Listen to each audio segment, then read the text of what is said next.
What is up, everybody? Doing a test stream of sorts.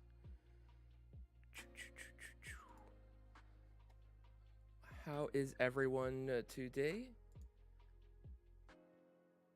Trying to see if I can actually do some streaming. I haven't done streaming in a hot minute. And yeah, we're just gonna see what comes out of this panel. They're not gonna really live stream it, unfortunately. So, a bit of a bummer, but we can see what news comes out on Twitter. And this is more just a test, just to see how this goes, how it works, all that good stuff.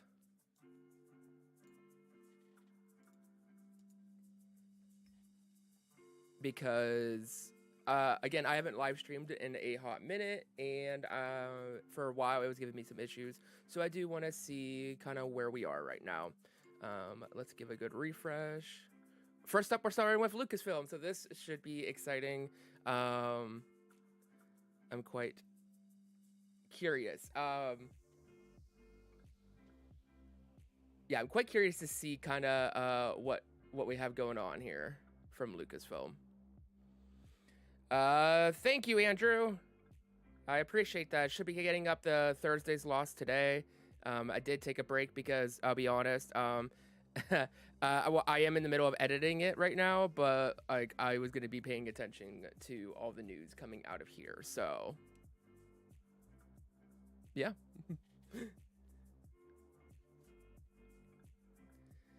So Lost should be going up here in a couple hours, maybe a little bit after this is done. We do have Lucasfilm up first. It is a little bit of a bummer that Lucasfilm is first because it really does show that there's probably not going to be much to expect from Lucasfilm, unfortunately. So, but that is what it is. Restructure myself here. I'm so used to sitting over here for the reactions that I have to sit right here. Hi guys. Haven't live streamed in a moment. Keep refreshing here. Got any news? They are showing Andor, which makes sense. Andor being the fact that the show is coming out literally in just a few weeks. Not a surprise. Pretty excited for Andor. Should be getting some reactions on the channel for that. Should be a good time. I don't expect probably any trailers or anything because we are getting the show literally in 2 weeks, so if that. So Skeleton Crew, I think we're gonna be getting some Skeleton Crew's news today, which will be kind of fun. I don't think we're gonna get any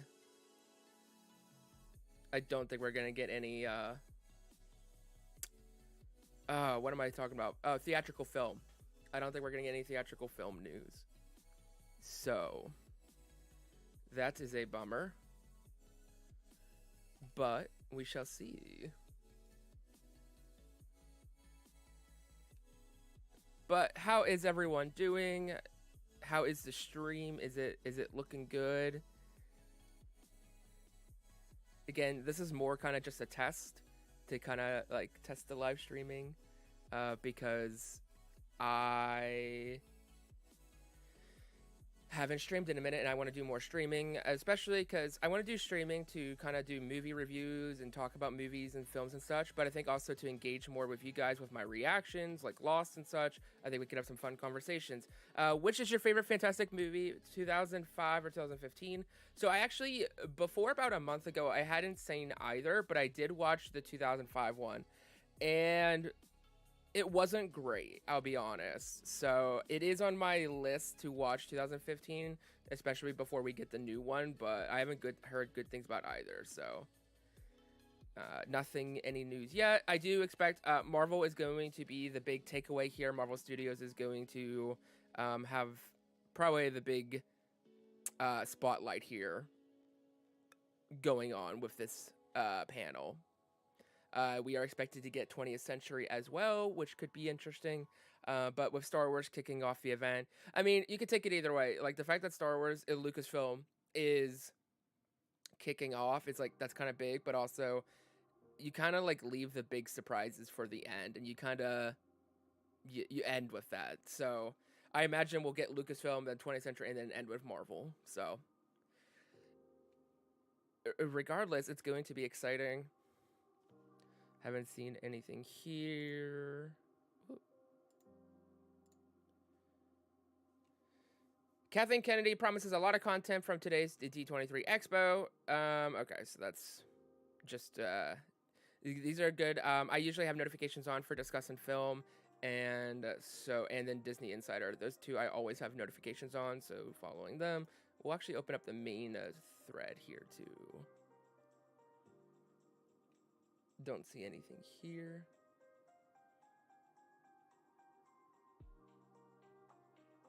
So it looks like the cast is coming on stage for it, which is nice.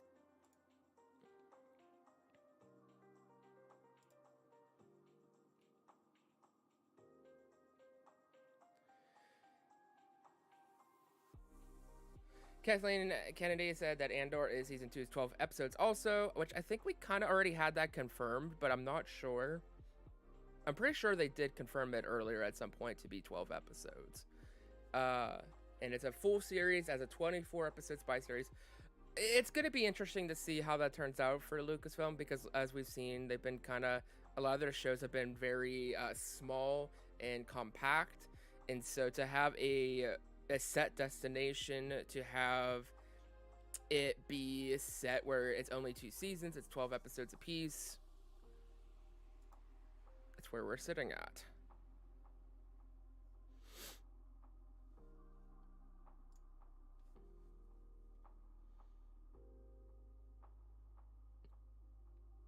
But how is everyone's Saturday going? What is up?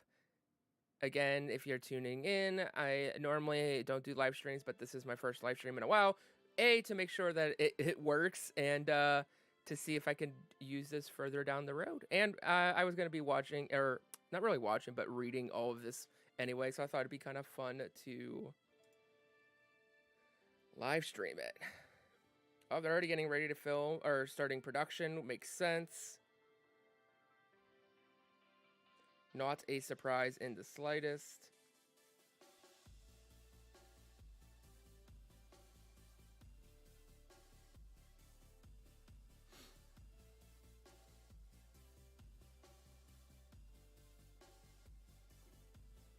Let us refresh.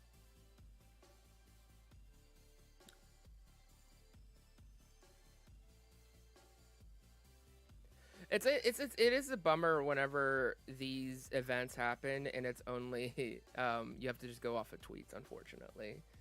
Sometimes it do be like that, and you just kind of wish there was a live stream.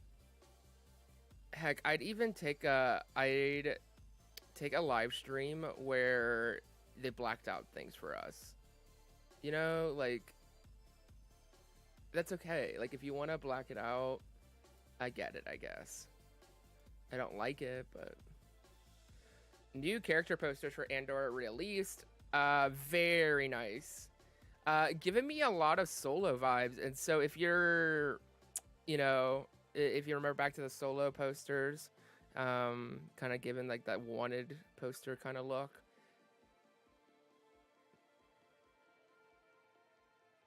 Genevieve O'Reilly just looks incredible as Mon Mothma. She is going to be awesome.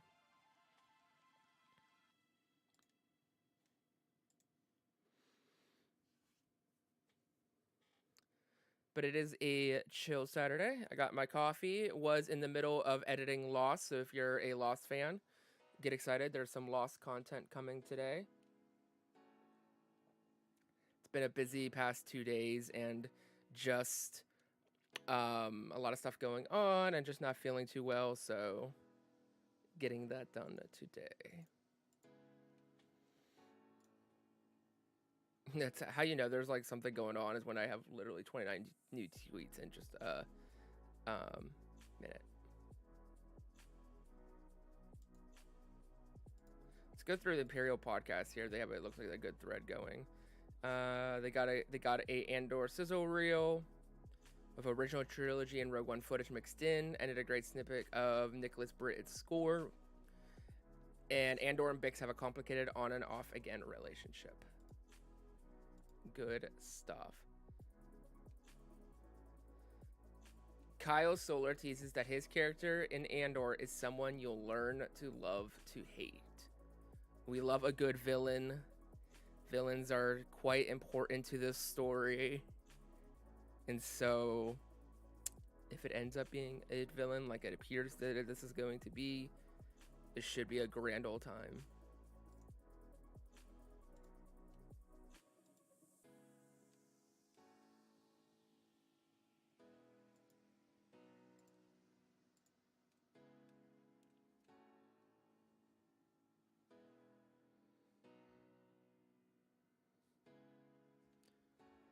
But I definitely plan on trying to do Q&As maybe once a month. Maybe some community game nights. That would be kind of fun.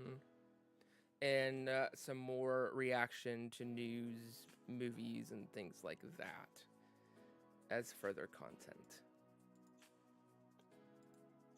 Now that I know that the streaming is working and YouTube is telling me that it has an excellent connection. Adria Arjana's Bix has a complicated on and off again relationship with Cassian Andor in Andor.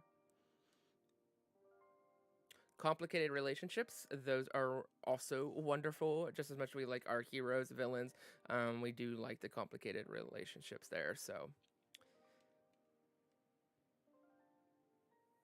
I wonder, do we think that there's going to be any new announcements? Do we think that there could possibly be something unexpected, maybe? Because I'm leaning for in regards to Star Wars and Lucasfilm, I don't think there's going to be anything new that's announced that's that we don't know about.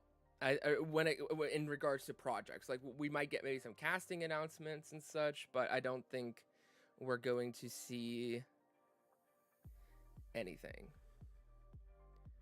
Diogo Luna says Andor is like a giant 12-episode film. That is kind of crazy. So if you think about it, so let's just say the episode's about an hour a piece. That's 12 hours of episode, or 12 episodes total in the season. That's almost like 4 3-hour movies. Or 3 4-hour movies. That's just insane.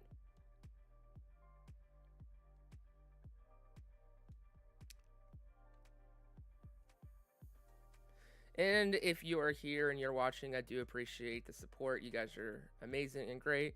If you haven't already, hit the subscribe and like button. It does help out a lot. They are getting a final Andor trailer.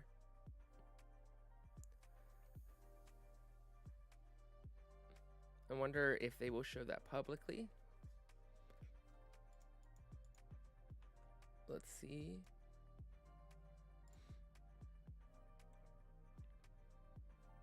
Oh, hey, there's me. And just a quick thumbnail I made very quickly. I'll make a better one for the thing later.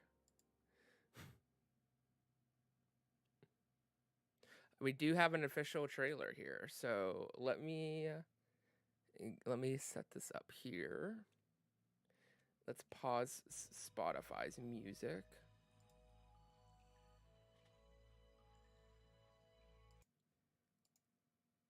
Okay, cool. You should not be hearing that. Let me turn down the browser music because it's probably going to be so loud for y'all. We don't want that. All right, let's see. Okay, that should be good volume. So let me turn it off because I am listening to what y'all are hearing. And I don't want to hear that myself. All right. You guys are getting a live reaction, so this is kind of cool. I guess one good thing about today, you're going to get to see some live trailer reactions that happen. So this is Andor's official trailer, final trailer, minute 30, about 2 weeks before it goes. So let's go ahead and check it out. Spies. Saboteurs. Assassins. We've all done terrible things on behalf of the rebellion. Nice. Cassian Andor. Don't matter what you tell me or tell yourself. You'll ultimately die fighting these bastards.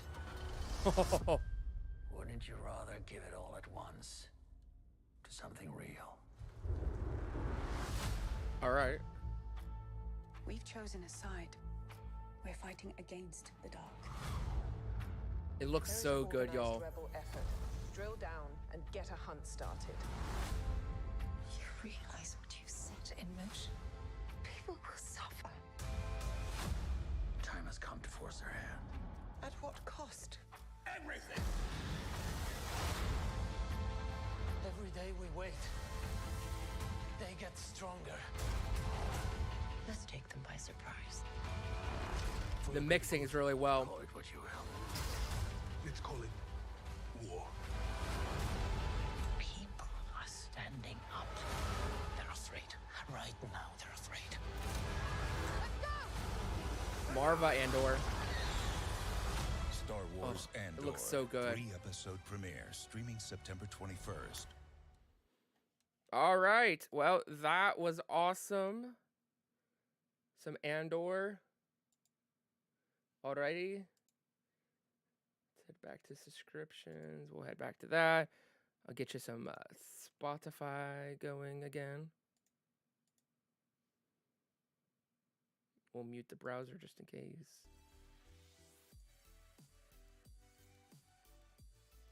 Well, that Andor trailer looked awesome. Nothing too crazy there, except I did just see that it had Marva Andor, it said. So that was kind of interesting.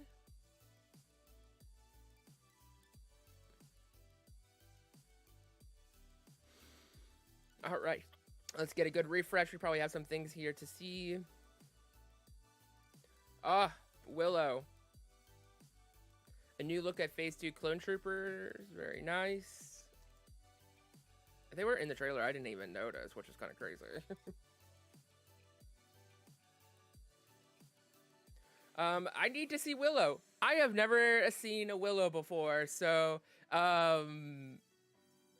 yeah, Willow is definitely a project I need to watch before the show comes out, because I do think the show is going to be great, and maybe something that I'm going to want to react to on the channel. Also, looking at this image, we do have a date here. You can't really see it because of my face, but on the image it does say November 30th, so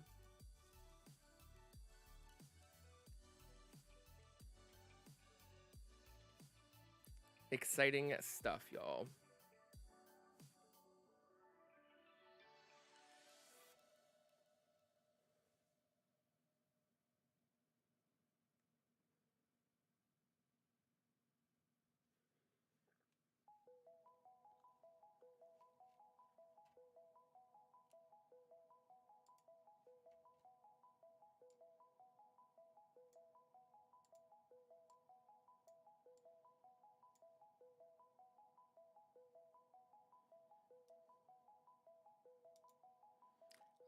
All right, let's see if we got any updates. Still just looks like Willow right now. Makes sense. We'll check the main timeline out.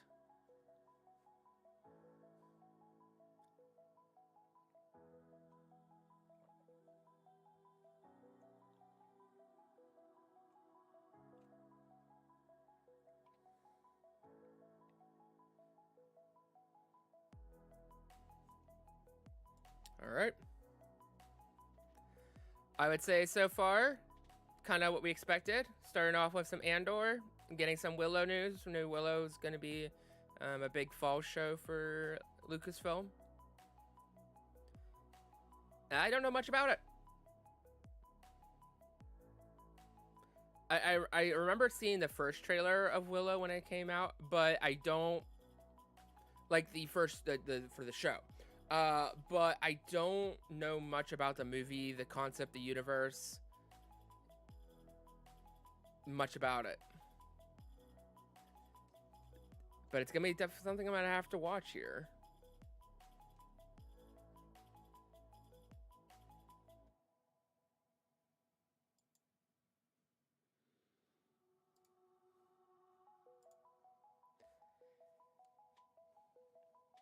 I hope you are all having a great Saturday. No, this is kind of like just a slow, chill stream. Nothing crazy, nothing wild.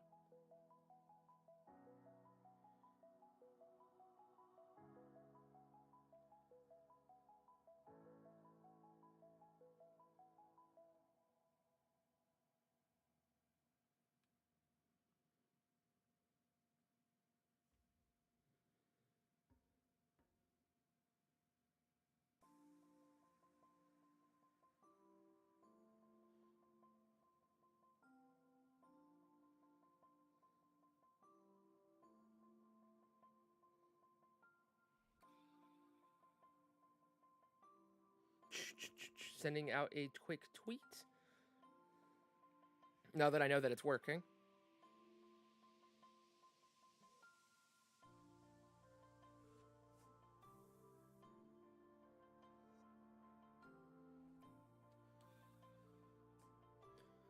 All right, let's give a good refresh here. Christian Slater will star in Willow. Very nice.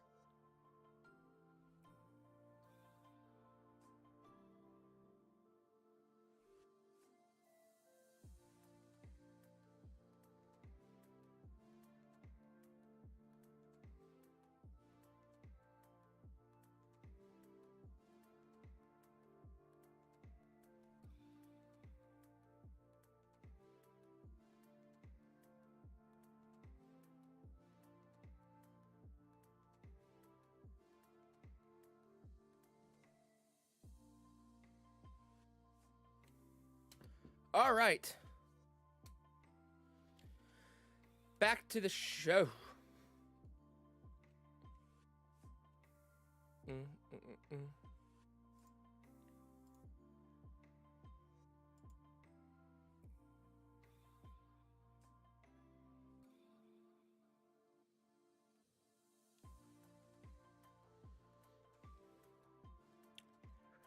So nothing too interesting going on just yet. I do think that when we get to the Marvel Studios section, it is going to be rather wild, to say the least.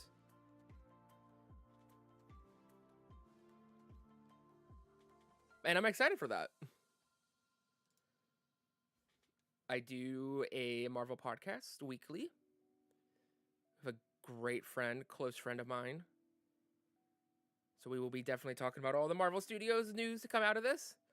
I think, if anything, to see what came out of the Disney Pixar animation and such last night was a great indicator that we're going to get quite a bit of news today. We are going to get news. I'm not expecting much from Lucasfilm, I'll be honest. Lucasfilm is in an interesting place right now.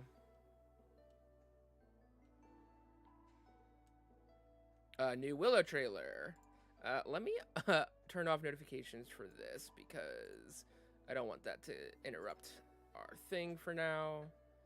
I'm a big Big Brother fan, so if you like Big Brother, then yay. Let's see if the Willow trailer is up and we can react to that. It's not like I will be spoiled.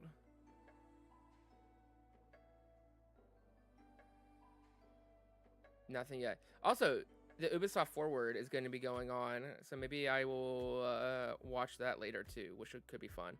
But if you are new or you haven't already, hit the like button, and if for some reason you're not subscribed, hit the subscribe. Plan on doing more live stream content, talking about movies, TV shows, and of course the reactions that are on the channel as well. Got a new Lost one coming up later for you Losties.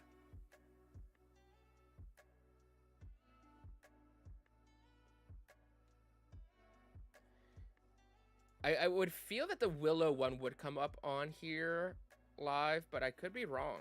Maybe not.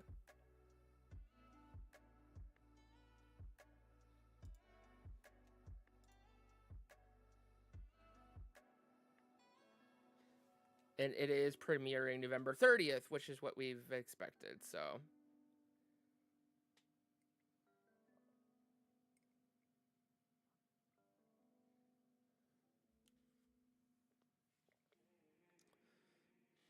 Hope you all are having a great Saturday, chill vibes. It is almost fall up here in the Northeast, which is exciting. Starting to get a little chillier. It's still kind of warm, but we're getting there.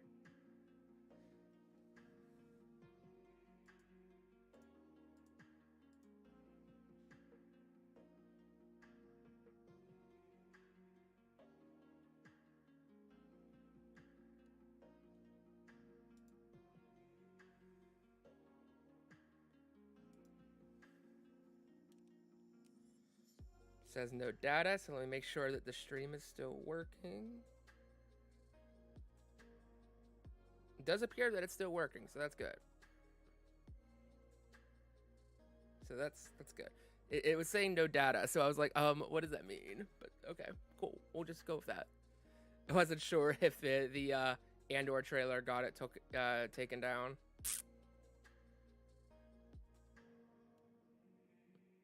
But we're still going. We're going well. That's about right when everything started, and we're about 26 minutes in. Okay, excellent condition is back. We're good. A little nervous there for a second.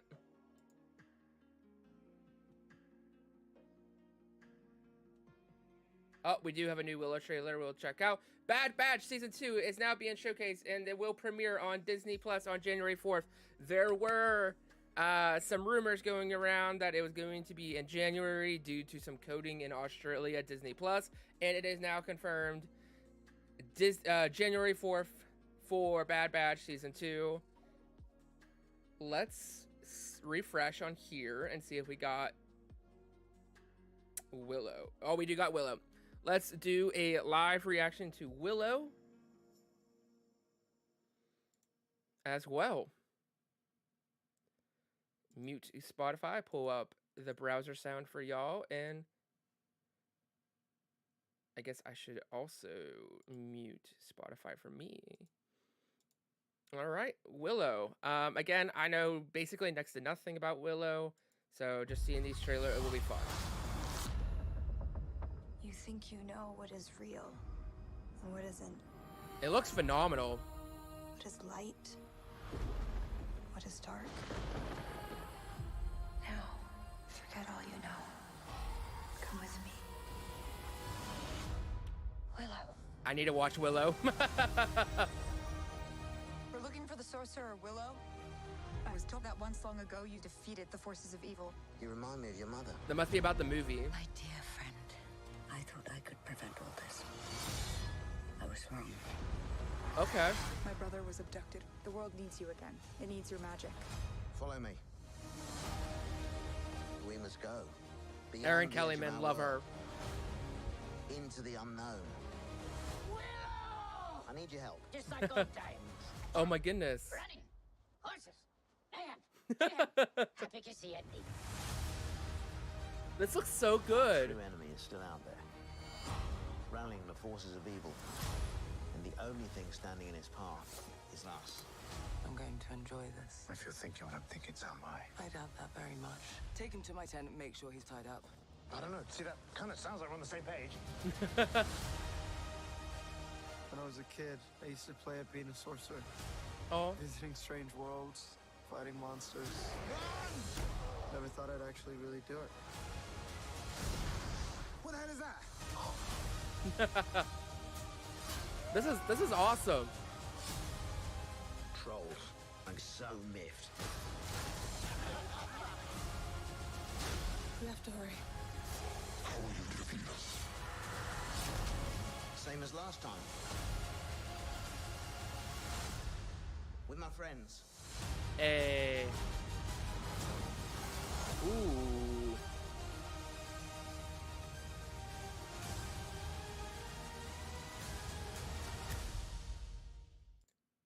That is fantastic. I have never seen Willow, so that is going to be something I'm going to have to check out the movie before I watch the series. For sure. All right.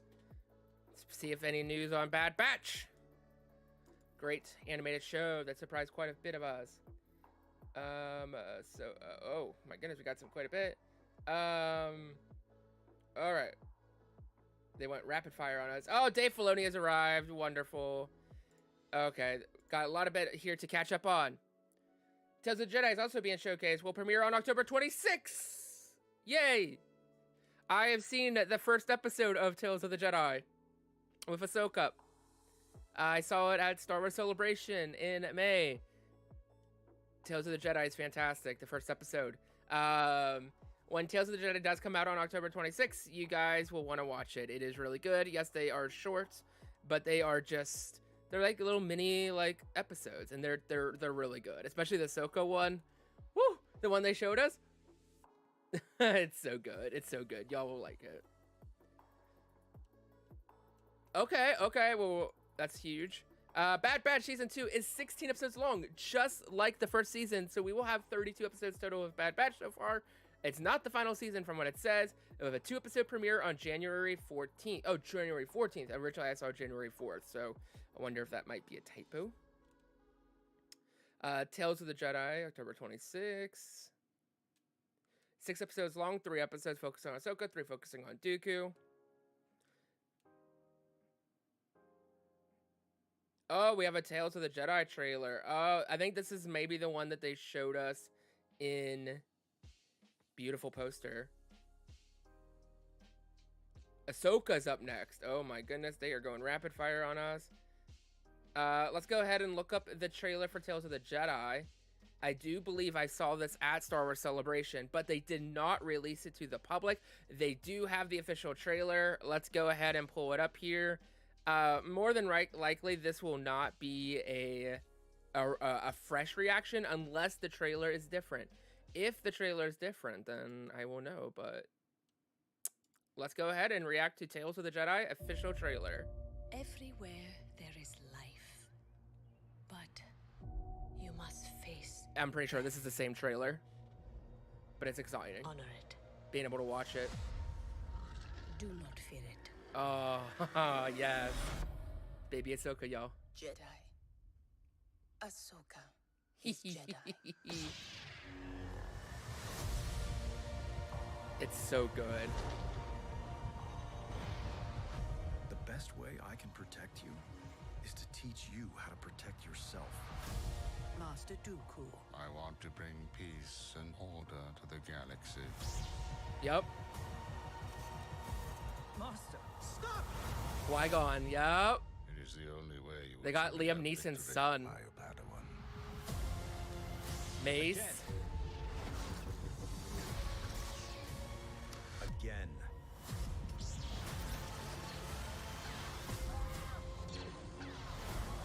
Dooku, stand down.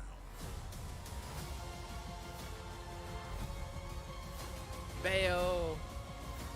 I'm tired of fighting. I've been warning them about the coming darkness. Ooh. That training pays off. Yaddle! And Yaddle fighting too!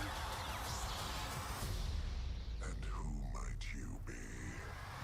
Inquisitor, interesting.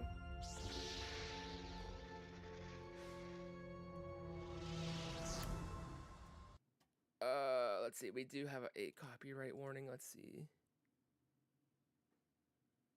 Wonderful, let's see if the stream is blocked.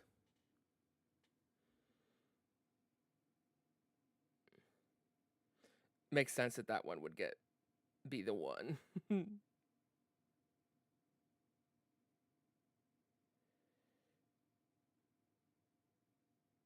Well, it still says it's going, so.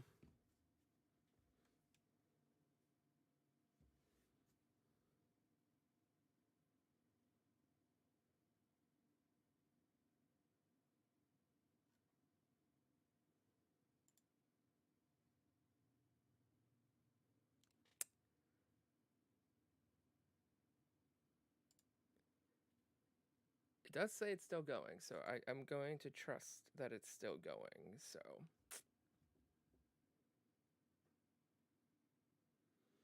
All right, let's continue looking up here and see what's going on. If for some reason there's issues with the stream, just let me know. We'll go back up. Oh my goodness. Okay. Ahsoka. Filoni's praising Rosario Dawson as Ahsoka. Jon Favreau said that Dave Filoni wanted to bring Ahsoka into live action ever since the Clone Wars, so they used Mandalorian to test if audiences wanted it. It's a good way to test it. Let me just pull up something on my end here. I just want to make sure. Because just seeing this giant warning sign is like scaring me. Even though it says it's fine.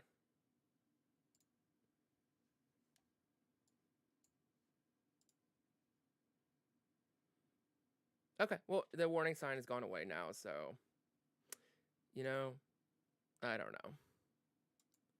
Life be crazy, I guess. Anywho, first look at Sabine in Ahsoka. Oh yeah, we saw that. We saw that in that celebration for those of us who were there. Great thing. Ahsoka images are being shown as Jon Favreau joins the stage. The show is currently in production. That's great. So good. So excited. Now they're on to Skeleton Crew. Jon Favreau brought John Watts to Lucasfilm after working with him on Spider-Man. It is so cool to see Jon Favreau being like the key connecting bridge to so much of this.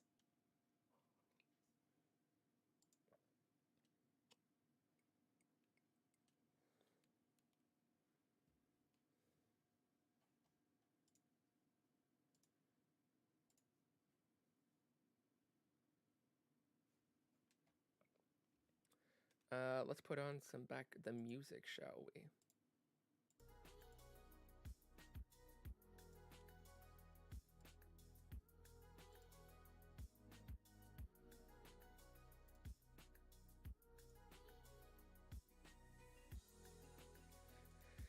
All right.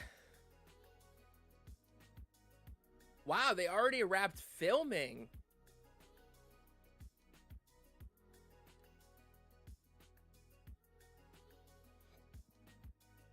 This is confusing me how it says Skeleton Crew wrapped filming yesterday, has been shooting for a few weeks already.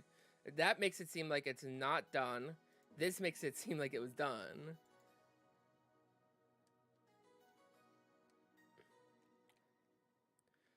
The show follows a group of kids who get lost in Star Wars Galaxy, set in the New Republic era. They've been filming for a few weeks. Maybe it's not done. First look at Jude Law and John Watts. That's cool. Kind of like the vibes already there. Pretty fun. Pretty darn excited for that.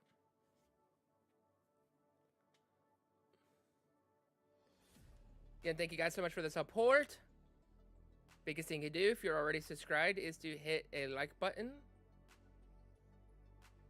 It really does support the channel and the video a lot.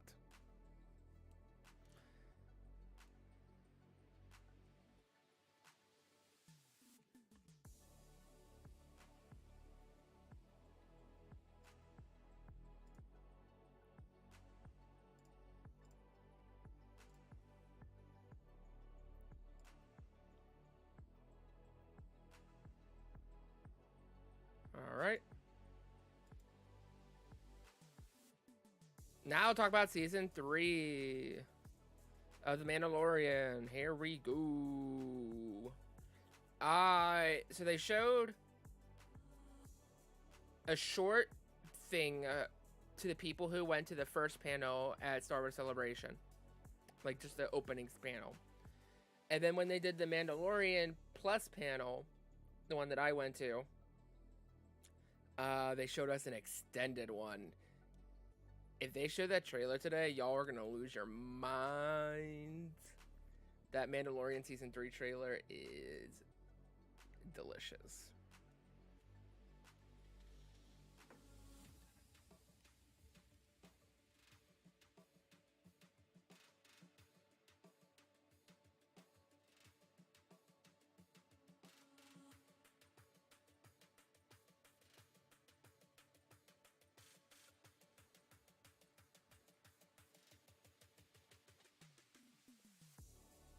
Give a refresh here and see. It's supposed to be about a 2-hour panel, so almost about 1 hour in. Actually, which is interesting because I've spent quite a bit of time here with Lucasfilm, more than I actually expected. So I imagine then maybe 20th Century is going to be really short and Marvel is going to be like maybe 45 minutes. But I imagine Lucasfilm is probably wrapping up here. They'll probably do Mandalorian Season 3 and then they'll have a mic drop. Something breaking to announce. Or not, maybe.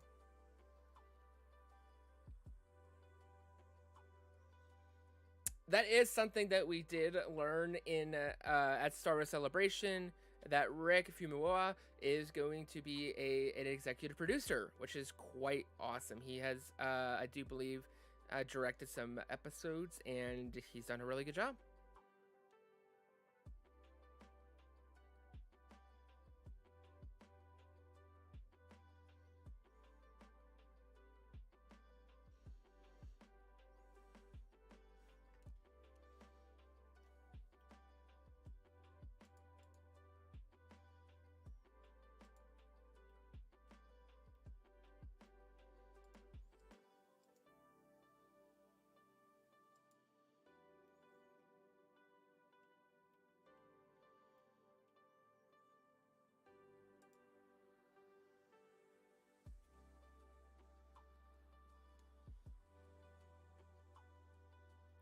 Rick Famuyiwa says he went to film school because of George Lucas, which is... sounds about right.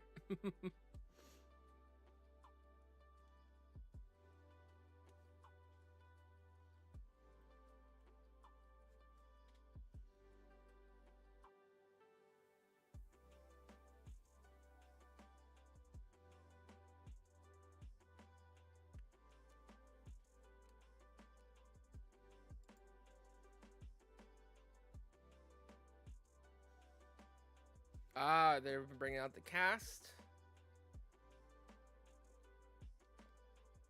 I would not be surprised if at the end of Season 3 of Mandalorian, they tease and show Grand Admiral Thrawn in some way to set up his story in Ahsoka, because he's coming. If we're getting Sabine in the rumored Ezra casting and everything else, our blue friend will be there too.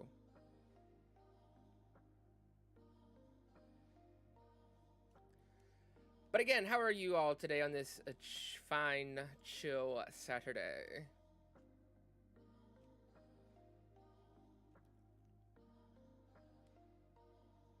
Check out the timeline, see what's going on, anything exciting.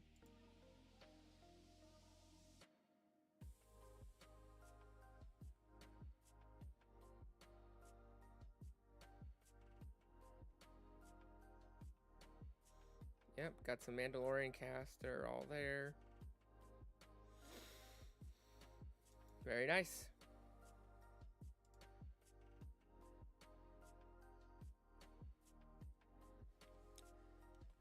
And we just wait. I am surprised with how much Star Wars we're getting. Or not Star Wars per se, but how much Lucasfilm time. Lucasfilm is getting almost an hour. And if it's a 2-hour panel, it means that no matter what, Marvel is going to have less time than Lucasfilm. Because if they're doing 20th Century, even if 20th Century was like 10-15 minutes, then that means that Marvel is going to be just a half hour to 45 minutes. Which, to be fair, Marvel did just have a lot of announcements at San Diego Comic-Con, so maybe they don't need as much time. But I do feel that they're going to have quite a bit of news to drop. They have the rest of Phase 6 they can explain what is missing. They can give a trailer or two. And also the cast of Fantastic Four. Alright.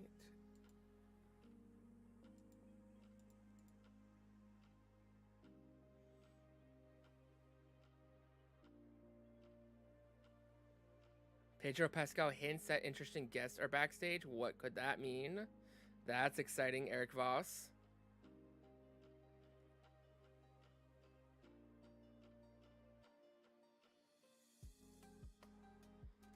And I agree with this 100%. Live stream it. What's it going to make the difference? I know they want to like encourage people to come to this event, but not everyone can. And if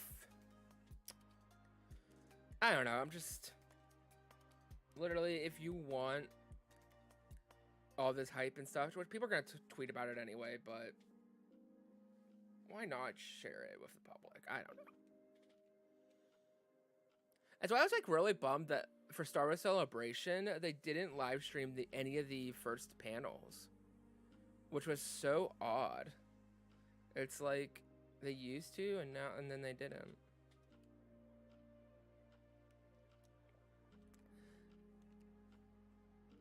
I wonder if it has something to do with Chapek's leadership and his design and structure. I don't know. I mean, we did see cutouts during Iger's role as CEO, but like we at least saw the panel, even if there were cutouts.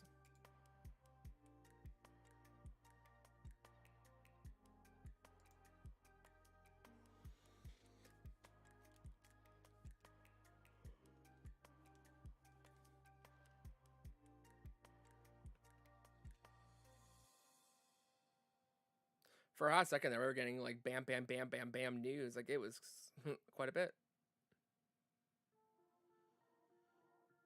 But how is everyone? How are y'all doing? Let me know.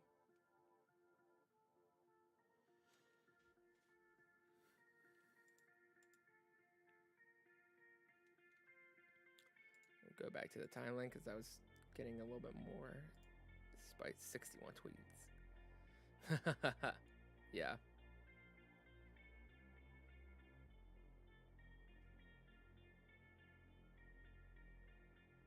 I love the armor, yep.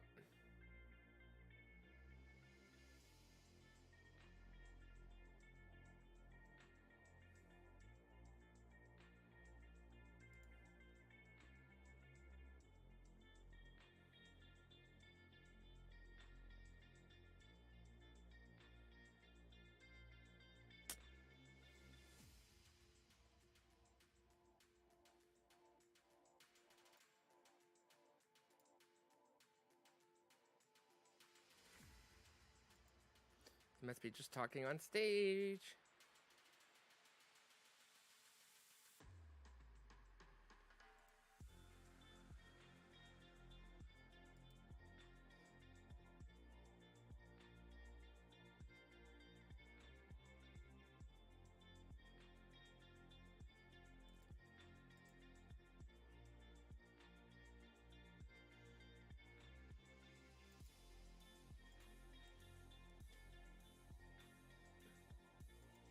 Again, I'm just very surprised with how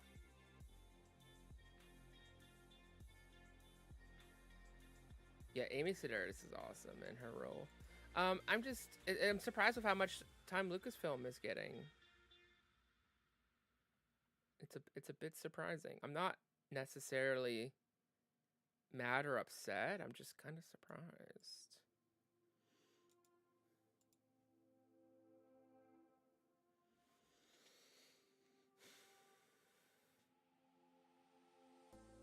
I would imagine they're going to be wrapping up around the 1 hour mark here. I will be also, to be fair, I'm not necessarily banking off of what they said for the schedule, because they said the video game panel, at least on the schedule, was supposed to be like 2.5 hours or not 2.5. Yeah, it was supposed to be like 2 hours or something, like, or 1.5 hour. It was supposed to be long. It ended up being like 22 minutes and change, and I was just like, oh, cool. Way to make me look like a liar.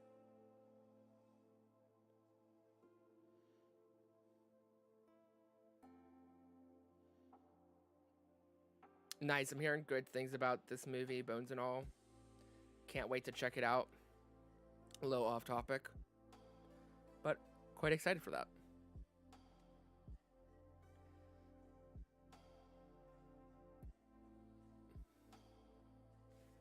Be cool to go to the go to TIFF, because TIFF is also happening right now. Toronto International Film Festival. Hugs. This is the hugging that Hollywood Reporter was talking about.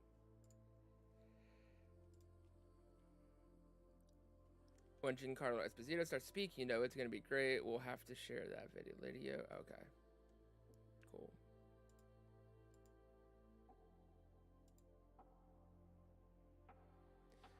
We're getting more Paley Malto in season 3. That's great. That's been a really fun character. Like, one that you don't expect to be so good and lovable, but, like, my gosh, has she done it. Giancarlo Esposito. I don't know why that... Oh, that just came up 10 seconds. We'll just refresh it here, then. On Moff Gideon, The Mandalorian, season 3. You haven't seen Moff be vulnerable before. Only you can supply yourself with the patience to find out what comes next. Oh, that's exciting. That's a good tease. That's a perfectly worded tease.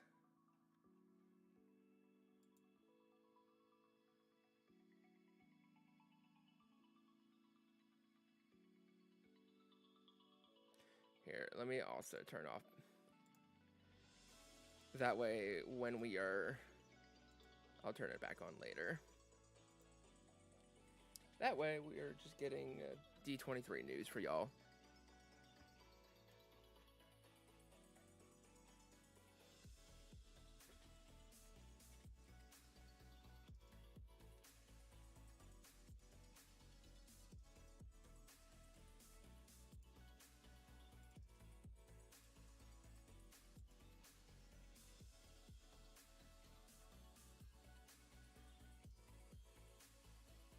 Katie Sackhoff has also already seen this season of Mandalorian, and it's crazy.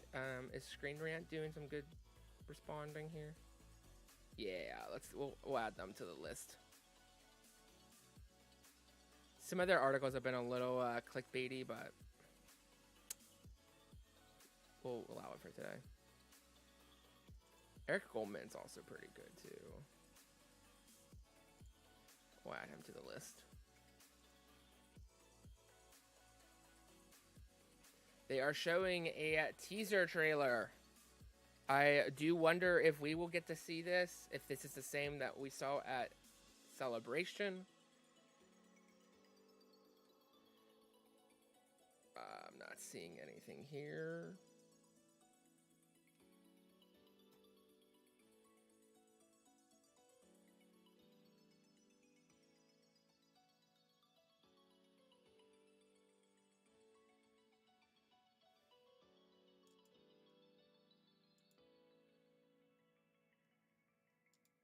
There is a trailer, it does appear.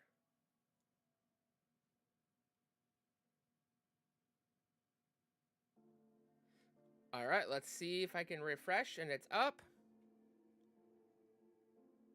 And I don't see it.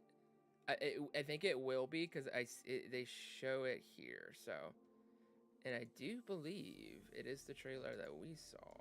So, let me get the sound ready. Hopefully this does not get flagged because that was kind of close. I was like real nervous. I don't see it, but let me click on Star Wars, actual Star Wars. Okay, we'll have that ready to go. Maybe eventually here they'll put it up. I really don't want to have to watch it on Twitter.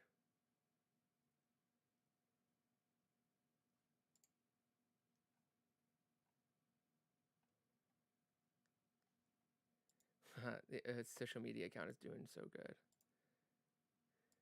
for Star Wars.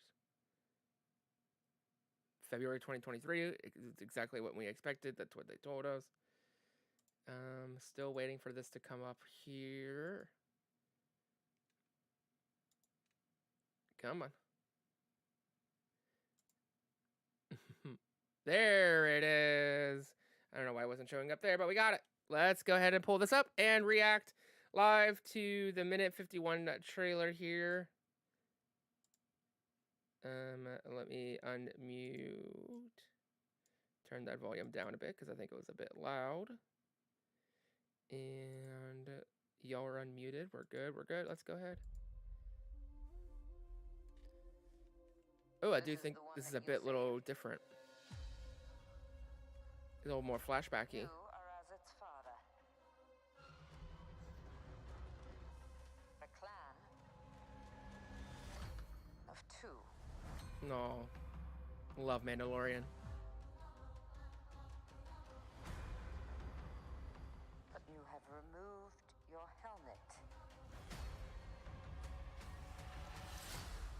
Then you are a Mandalorian. No more. Oh.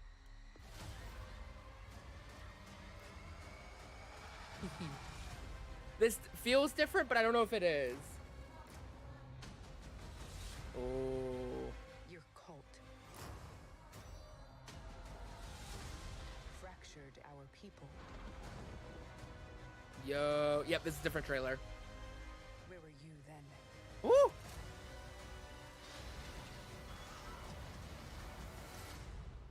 Did you think your dad was the only Mandalorian? Remember that line.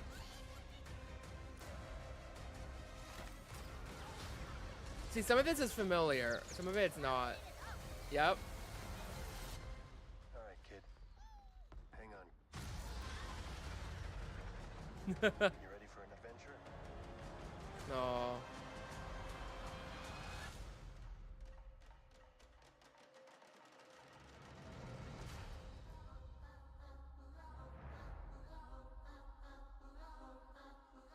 Ooh, I like the new music.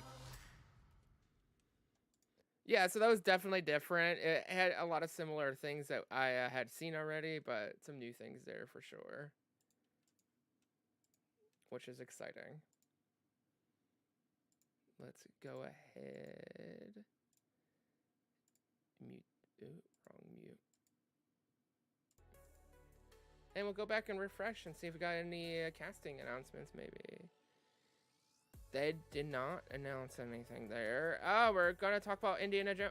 This panel has got to be longer than 2 hours. Because, holy smokes. They have spent over an hour now on Lucasfilm alone. Let's pull it up here. Because this is insane.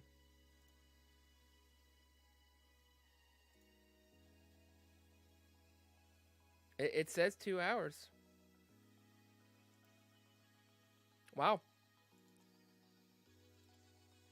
I mean, I really do think that San Diego Comic-Con was Marvel's time to shine, I guess. James Mangold's here to talk about Indy.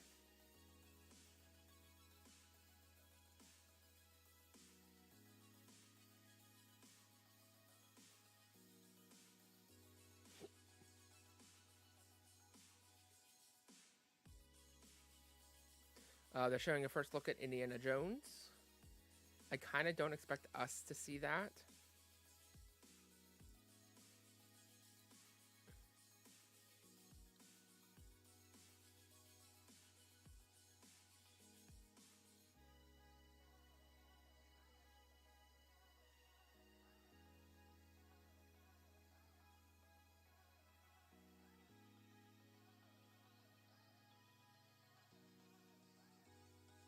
Good stuff so far.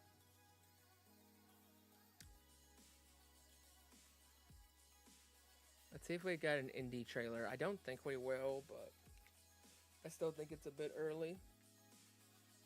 I could be surprised.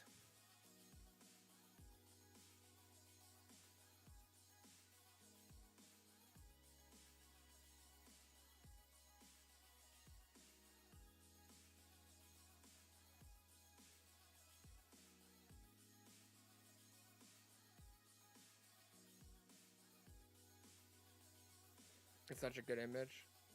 Bo-Katan. Can see a lot of that Mandalorian architecture. Dope stuff.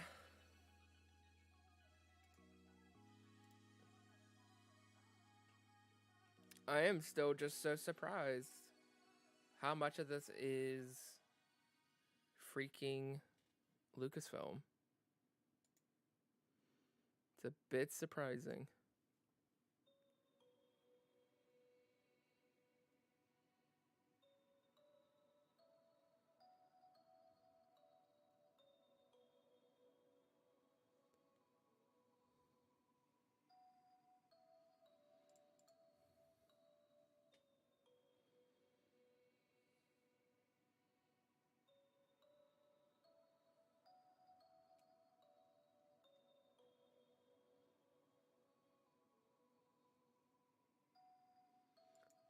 This does look like it's being shown, indie stuff is being shown only for the attendees.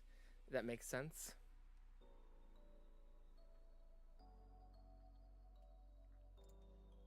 Carl Weathers looking like a boss.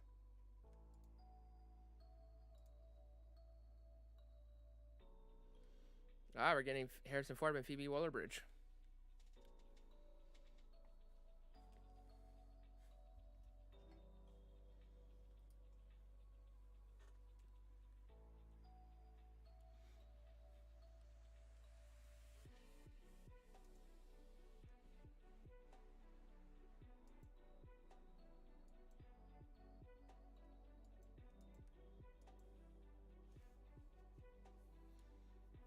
Harrison Ford getting choked out.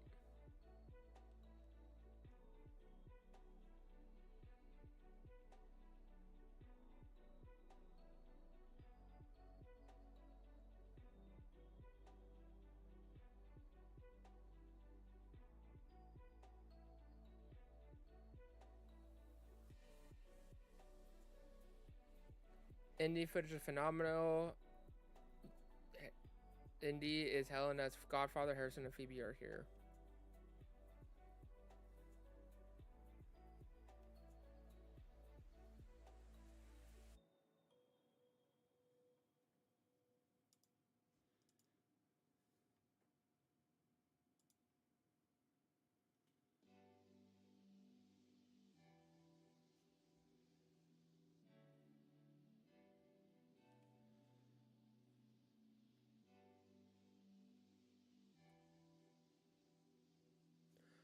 I will say, it was good to get a lot of this confirmation from Lucasfilm, but there really wasn't much substance there, and there really wasn't much news. Like, a lot of it's what we already know. It's more kind of like, okay, here's some dates. Like, it's confirmation on dates, at least. So, like, we know when Bad Batch is. We know when Tales of the Jedi is. And we know roughly what month Mandalorian is. Which means we're going to be getting... Yeah, so if Mandalorian's coming out... If Mandalorian is coming out in February, then we are going to be getting Bad Batch at the same time.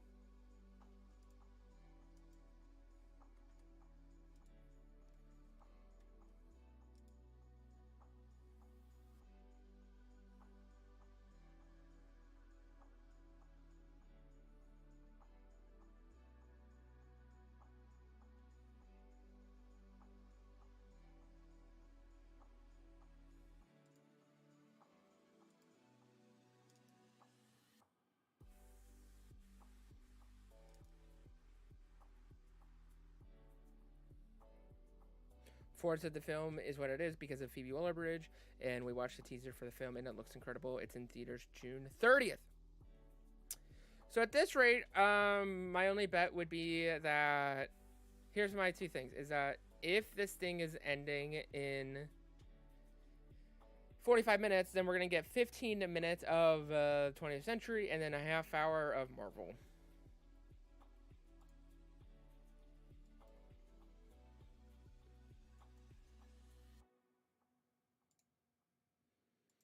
Not gonna lie, I'm more excited for Marvel, so saying that Marvel might have significantly less time is just kind of like, come on.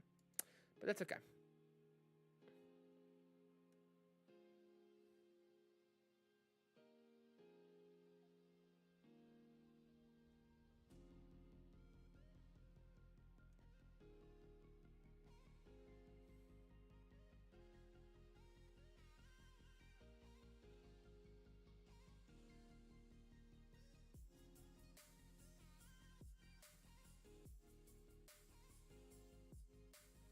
And that did end Lucasfilm's. Oh, we're getting Marvel next. All right, all right. This is where. Not what I expected.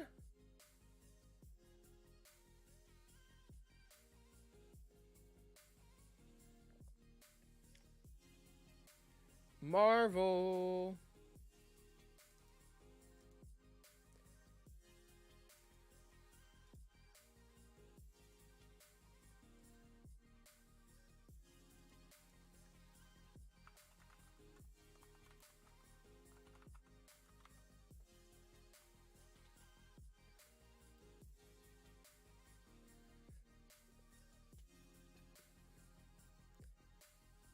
Says he's a little shocked after watching the Indiana Jones footage as he begins his Marvel. Wonderful. Love Ash Crossan.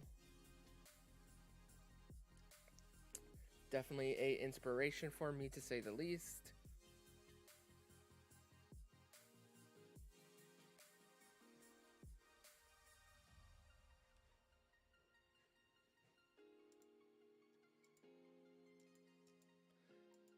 Definitely, yeah, we got good things coming.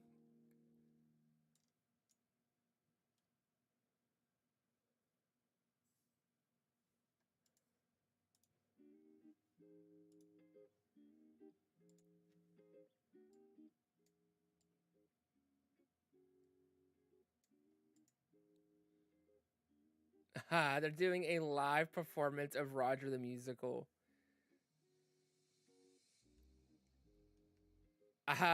Not gonna lie, I'm jealous. I love this so much.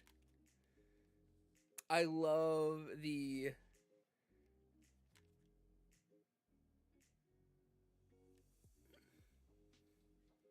that song. It's so fun.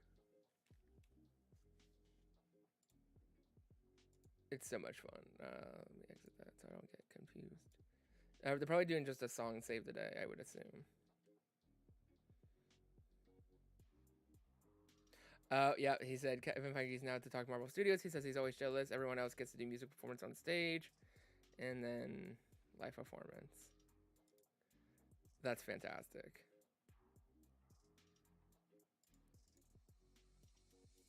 They're doing it. They're showing us Roger the Musical. This is unreal.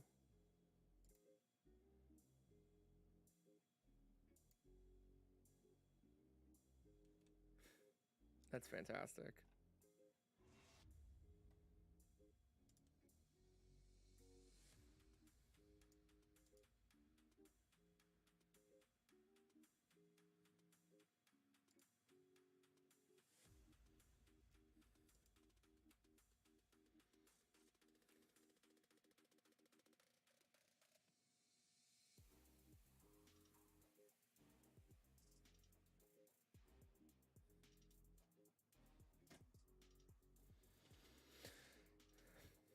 This thing has got to be longer than 2 hours. There's no way.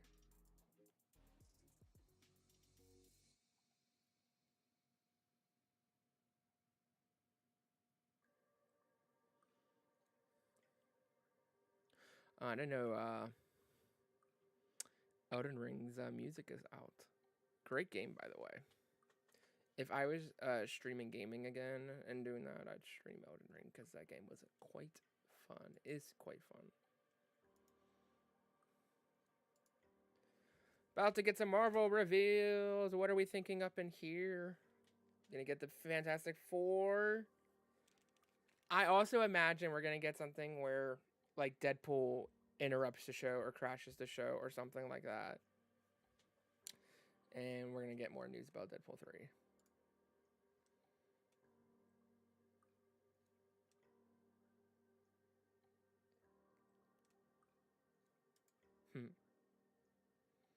That'd be cool.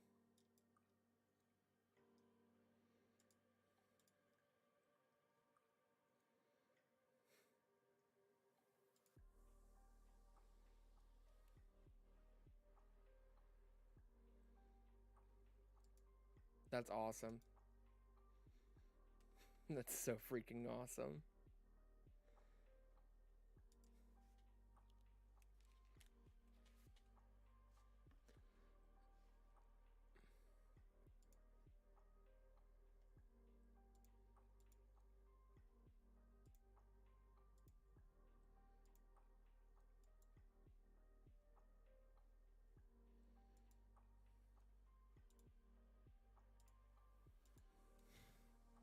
You just know Kevin Feige just loves his job.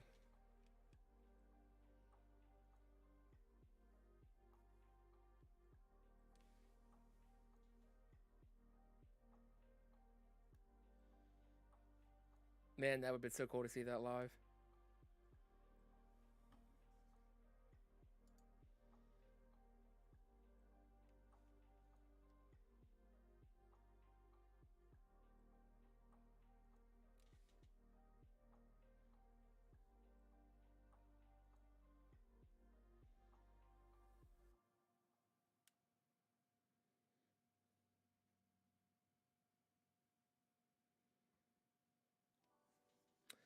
All right. We got anything yet from Marvel? Nothing yet. So far, just that live performance, which is fantastic.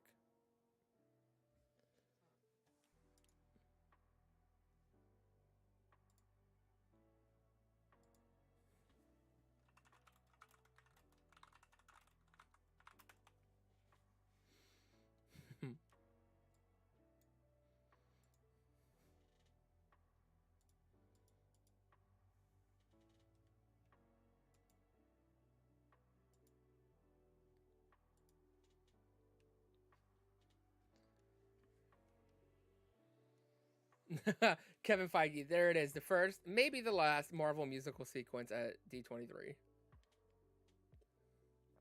That's fair.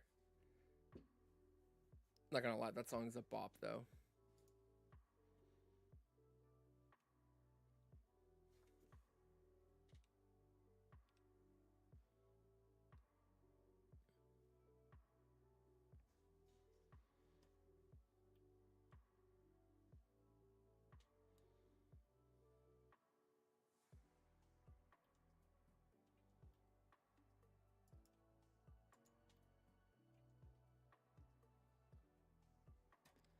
All right, let's look and see.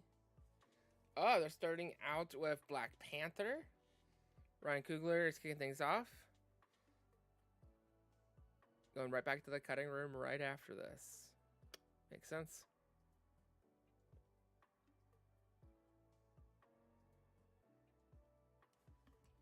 Black Panther is going to be such an interesting film to see what ends up happening. There's a lot of things going into this film from the outside world. And so it'd be very interesting to see how they do handle everything from a story perspective.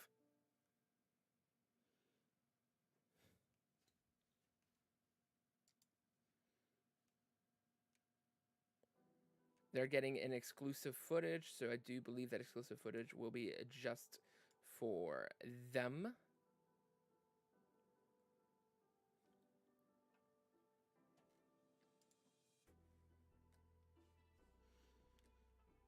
Generally speaking, when they say the word exclusive, generally it's just for the audience.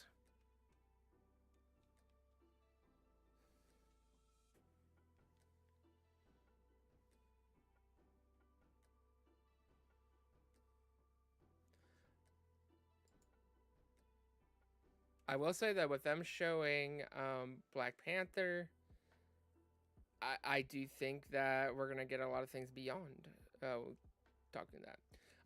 Still in editing process, cutting room for Black Panther. Yeah, makes sense. Getting close to that wire, though. So it should be, we'll see. You know, they're not going to have to delay it, but it's going to be close to see how close they get to finishing it before the movie comes out.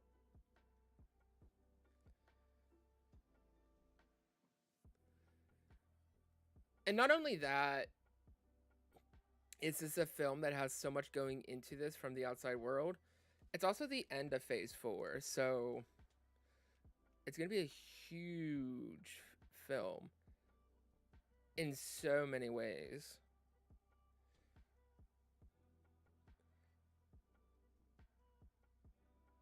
Because it's closing out a whole phase.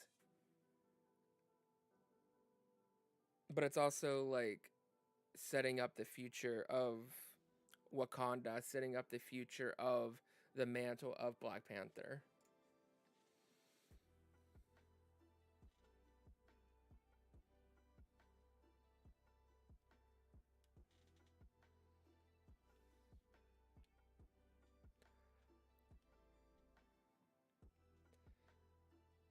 I said this before, and I still believe it, to be honest. Black Panther Wakanda Forever is going to be nominated for Best Picture. Unless the film comes out and it's completely, like, not good, Black Panther Wakanda Forever will be an Oscar nominee for Best Picture. I don't know if it would win, but it's definitely going to... It's going to be nominated.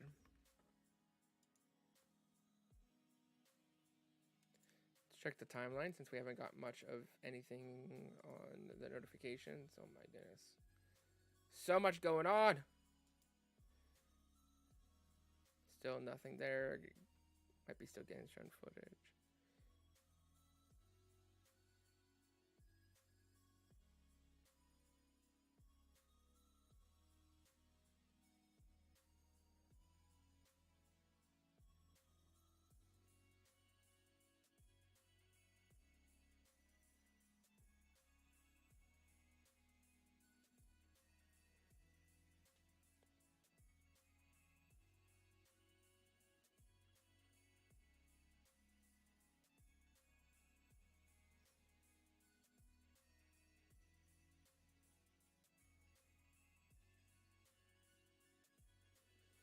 All right, let's take a look.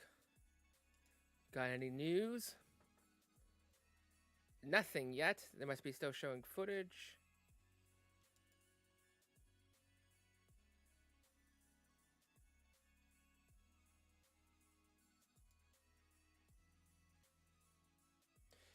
Is jaw-dropping.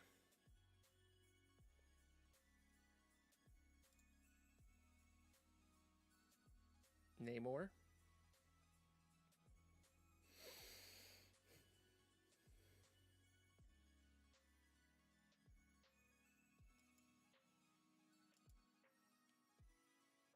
Still nothing yet, so a little bit of quietness right now.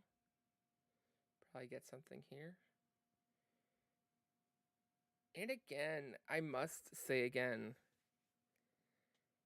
this has got to be longer than a 2-hour panel because I don't understand how they're going to fit the rest of Marvel and 20th Century into just a half hour. Makes no bloody sense to me.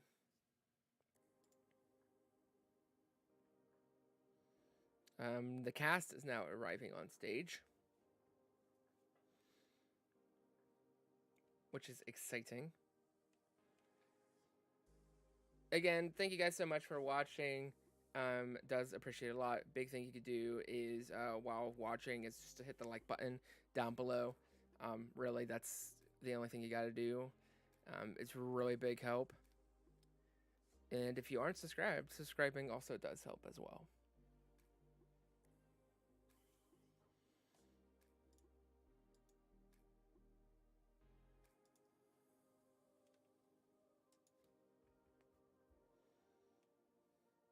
Black Panther Wakanda Forever focuses on the rest of the world trying to capitalize on getting Wakanda's resources when they're at their weakest.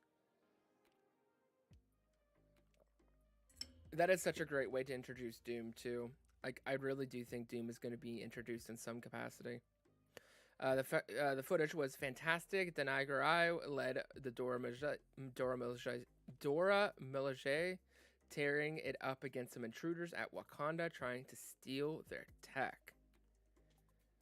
Looks fantastic. The king is dead. The Black Panther's gone. The world wants Wakanda's vibranium. It's a pretty compelling story.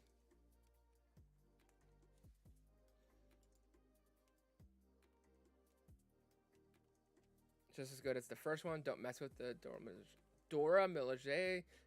They were kicking so much. You know what?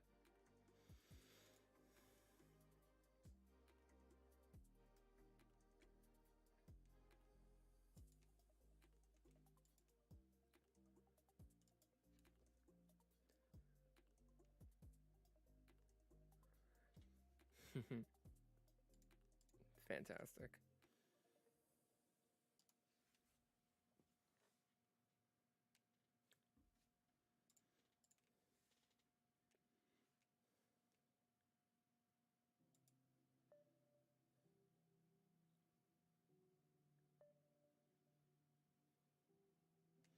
Tara Bennett, incredible. She was one of the co-writers for the story of Marvel Studios, the making of the Marvel Cinematic Universe, phase 1 through 3, Infinity Saga. It's really good.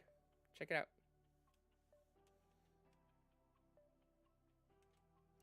Kevin Feige called Black Panther 2 the biggest thing we've ever done. That's interesting. Hearing that said is so interesting to me because he's that statement is saying it's bigger than Infinity War and Endgame. So I'm curious to see the scope of this film. I mean, for it to be a closure to Phase 4 would be fantastic to hear that.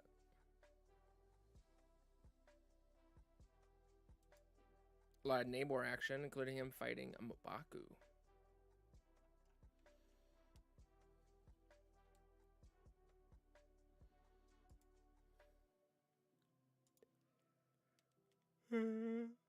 Need some more coffee, y'all.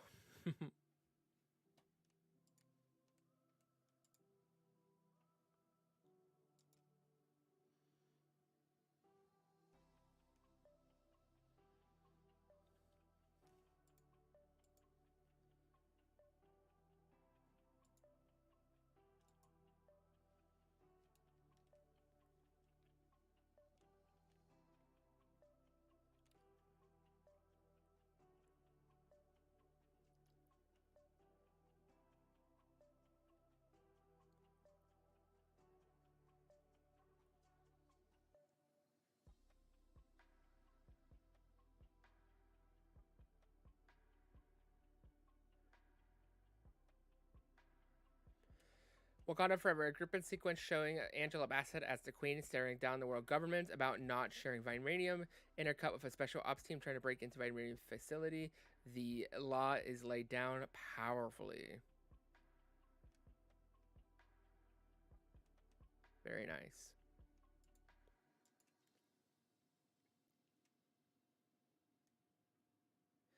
Winston Duke described Wakanda as a very different place following Avengers Endgame with better evolved tech. Look at that. Woo! This film is going to be awesome and I cannot wait.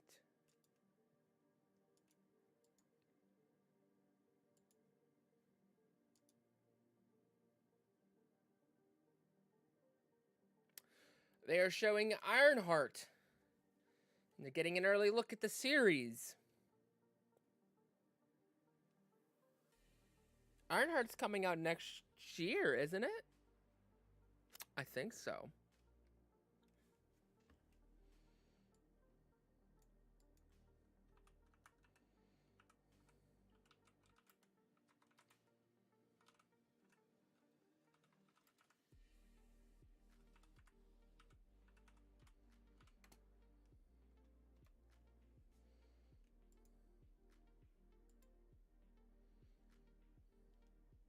Fall 2023. So yeah, next year.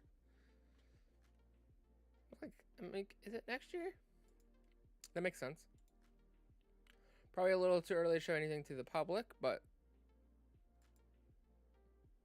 logo definitely got a little bit of a change here, so a little bit more popping on the lettering. Heart looks a little different too. I don't think much though. Maybe it's actually close to the same. Maybe it's just more because it's on a bigger screen. It's being more exclaimed.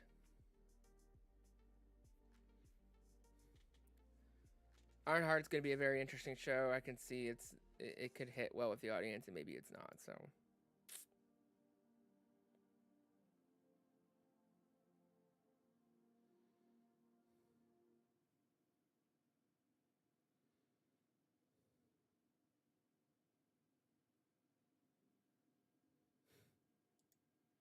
How secretive is Kevin Feige, or how secretive is Marvel Studios? This is literally the only portion of either studio's panel not using the teleprompter.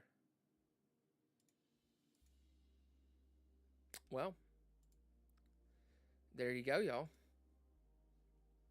Who knows what's going to happen? I think we're going to get some breaking news.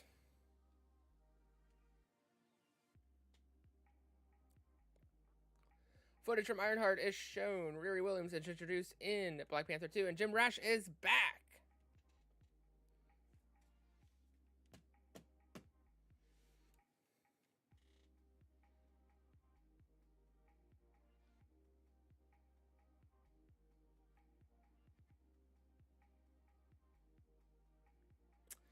Very exciting stuff. Oh, we got Anthony Ramos.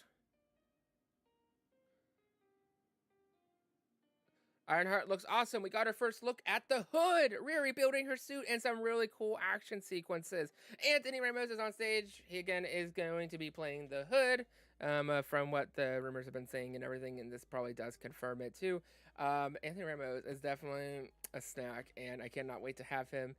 He stars in The Heights, and he was also in Hamilton. So both are on. Oh no, actually, In the Heights is not on Disney Plus, but Hamilton is. So definitely check those two projects out if you want to get familiar with him. He is pretty swell, and I'm pretty excited for that. They did confirm that he is the Hood. Fantastic. Love it. It's also pretty cool that they're not using a teleprompter, because then you really know that, like, wow. Surprises, surprises, surprises. Tessa Smith from Mama's Geeky, great channel, great content creator. First look at Ironheart introduces Anthony Ramos as Parker, aka the Hood, who deals in the dark arts. We got some footage, and I'm thrilled about the show. It looks entertaining. Love Riri Williams and in the comics, and excited for the show.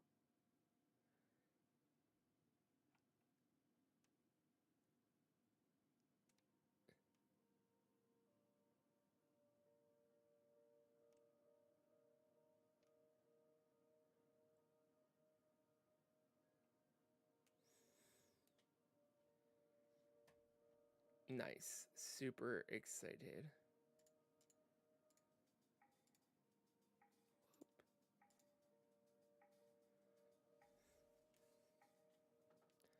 And again, super interesting that they're calling Black Panther the biggest thing they've ever done. It really makes me excited for the scale and the scope of this.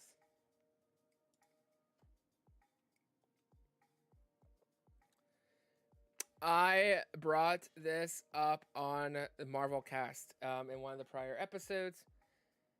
Ironheart is going to explore the battle between magic and tech.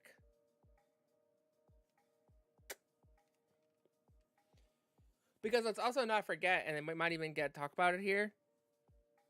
This comes out right before Agatha, Coven of Chaos. And then also Blade's right there too, I believe. So there's a lot of possibility here for these things to kind of connect.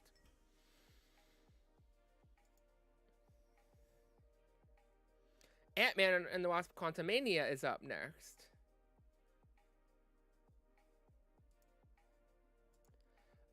Will they send us a trailer? Will they give us a trailer here?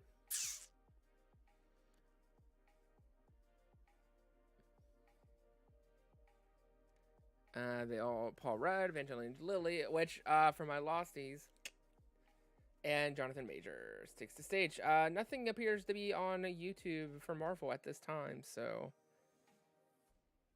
also Ubisoft Forward going on right now. Have to check that out later.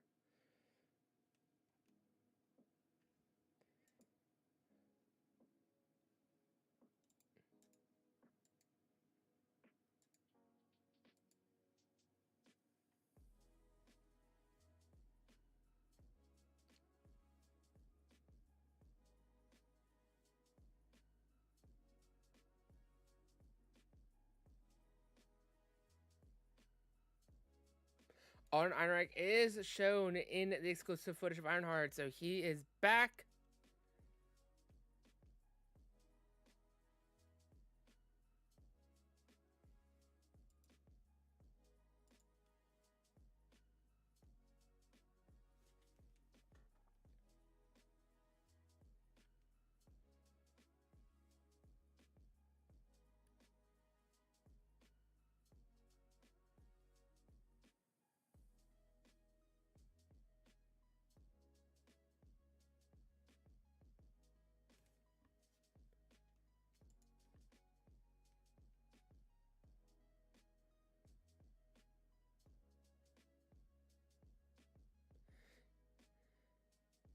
Ant-Man 3 kicks off Phase 5 and leads right into Kang Dynasty.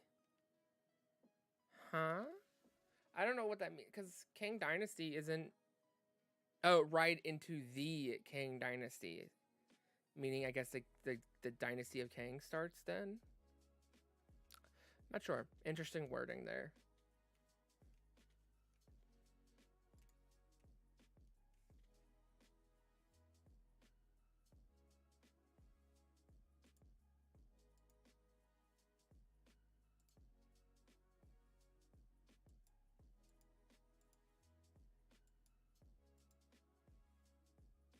Paul says he met Michael B. Jordan, says Sexiest Man Alive, his title is false. Jonathan Major doesn't see differently. Angelina Jolie is the sexiest man alive.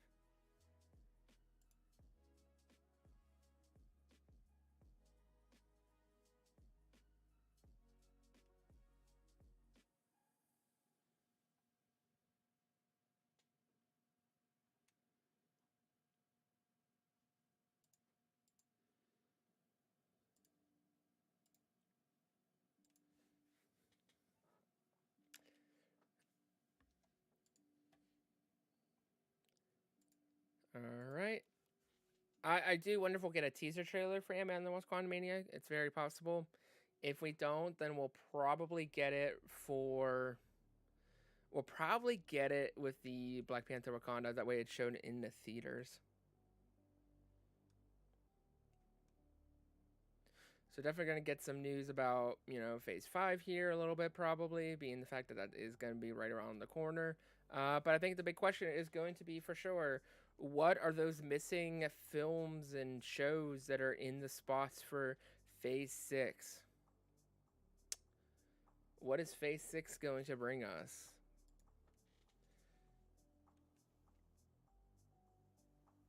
Okay, so this is what this means. Ant-Man and the Wasp: Quantumania directly links with Avengers: The Kang Dynasty. So that's interesting. I mean, it makes sense because obviously you have Kang. But to directly link the two films, and they're rather almost a whole phase apart, is just kind of wild to me.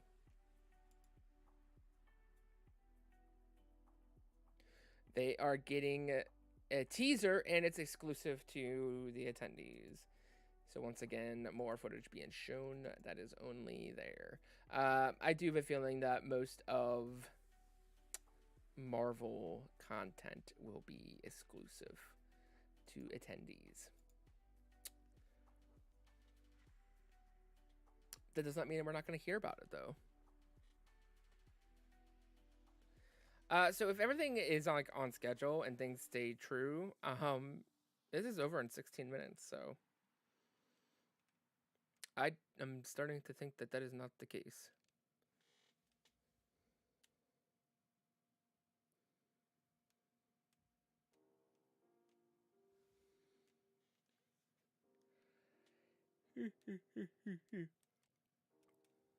But how is everyone on this Saturday? Love to hear what is going on for you. Paul Red says Ant-Man and the Wasp: Quantumania is unlike anything you've ever seen before from Ant-Man, with the small characters doing something so big. A lot of good wordplay there.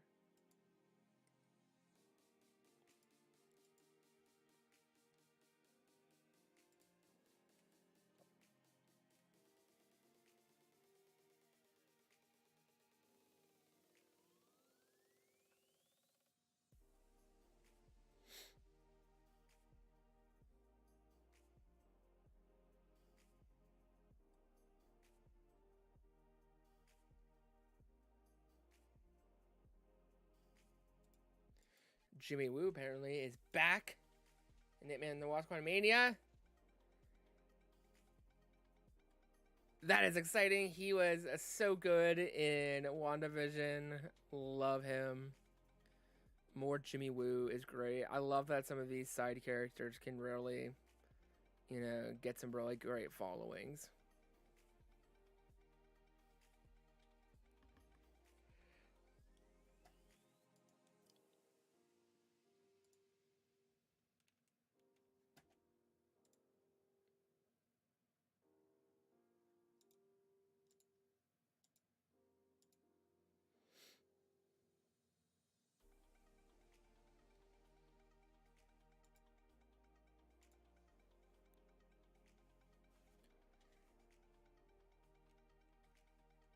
Waiting for the next update.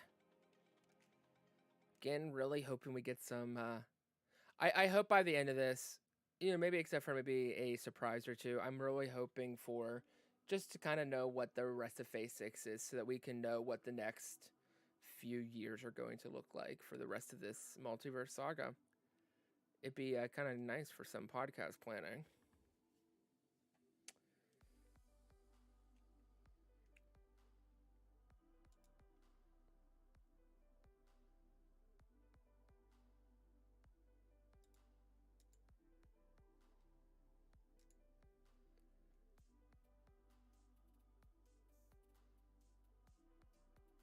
Kang's suit looks perfect.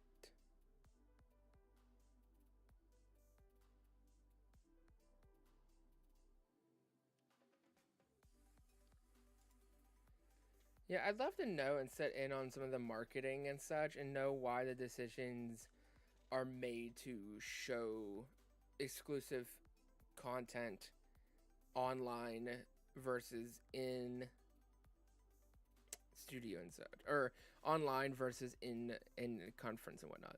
Paul Rudd describes Ant-Man and the Wasp: Quantumania as bananas. We just watched an exclusive clip and it blew San Diego Comic-Con footage out of the water. Big words. Big praise. Bill Murray was in the Ant-Man and the Wasp: Quantumania footage we just saw.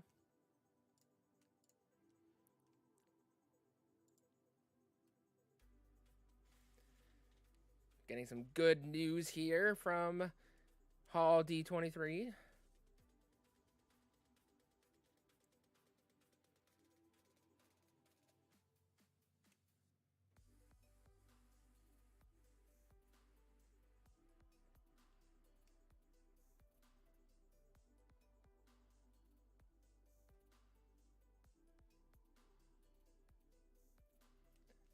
A lot of just trying to see what we have going on. Oh, and there it is! Our first big new announcement.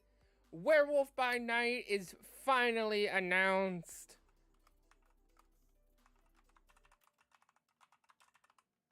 There it is. The most rumored thing for this whole year. I remember when this started, this came out like last year, because I remember setting up the awards for our podcast and freaking, like, it just felt so weird putting it on there knowing that it was coming out, but like nobody, it was not being talked about or anything. But there it is. Kevin Feige starts listing Michael Giacchino's resume, ask what he missed. Giacchino goes, the Batman. This I could see us getting a trailer for, because if it is releasing, if Werewolf by Night is releasing in October, like, it would make sense as a Halloween special. I am so happy. This alone, I definitely forgot that this was like something that could be talked about here, and it's like, duh, this is being talked about because, yeah.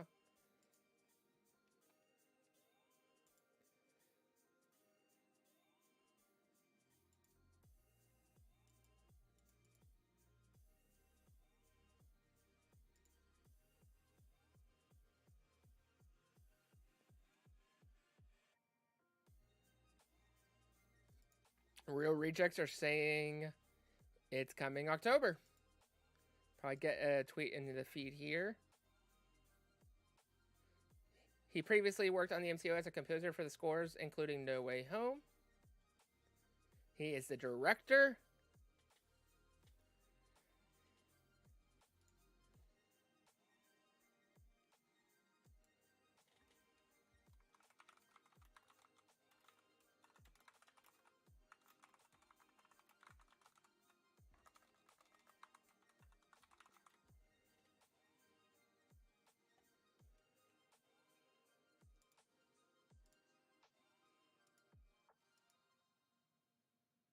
My goodness, this Werewolf by Night, it just made my whole day.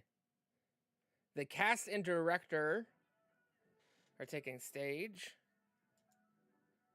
Man, I am a horror fan. Horror is my favorite genre, and the fact that we are getting this, it's finally announced, it's finally real.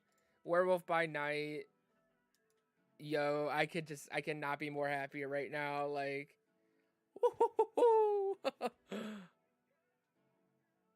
that logo is so good too. Very almost gothic, but also kind of Moon Knight like. Where by Night stars Gael Garcia Bernal and Laura Donnelly hit the stage.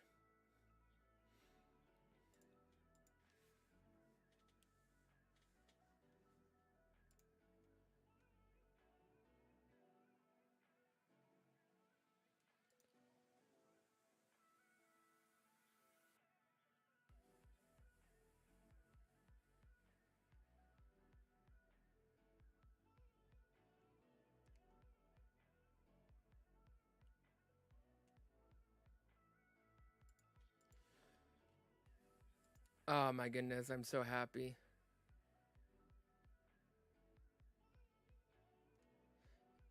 Gail Garcia Bernal and Laura Donnelly are the leads of Werewolf by Night. Feige's calling it dark and scary. Sign me up. They are getting a trailer. I really hope that if this is coming out next month, that we have a trailer. Marvel Studios, please. I want to see a trailer.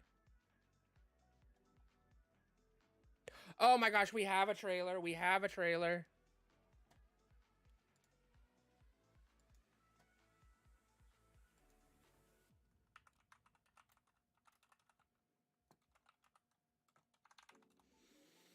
All right. Let us watch the trailer for Werewolf by Night. Ah, I'm so excited. It looks like it's in black and white. Oh my goodness. I am so excited. I'm so excited. I'm so excited. I love horror. All right, turn down the Spotify volume for y'all. Here we go. We are looking at the surprise announcement for Werewolf by Night coming out October, I believe.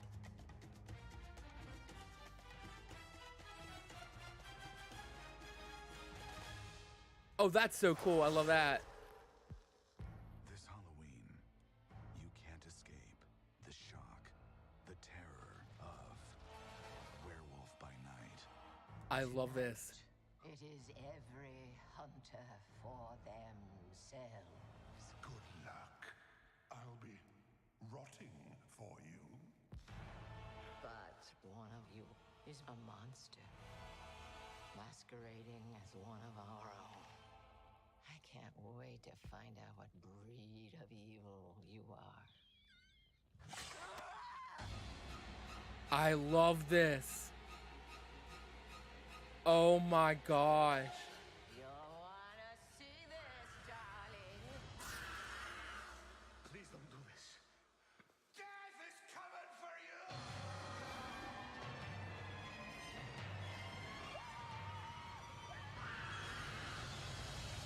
Werewolf by October 7th.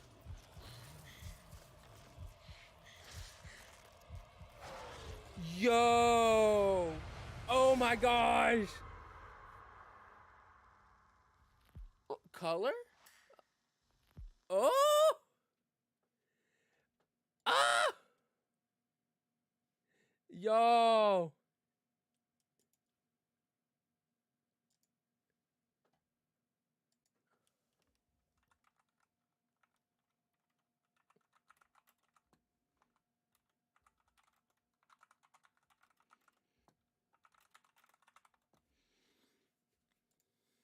Oh my goodness, guys, that was awesome. All right, well, let's refresh this because we probably have more news. Werewolf by Night is a black and white retro horror mystery.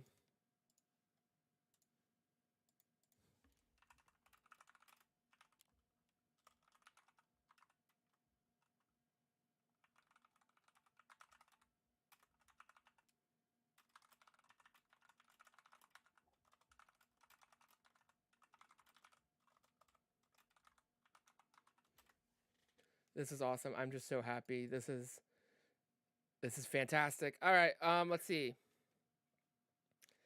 Okay. Werewolf by Night. Don Theater takes the stage for Secret Invasion.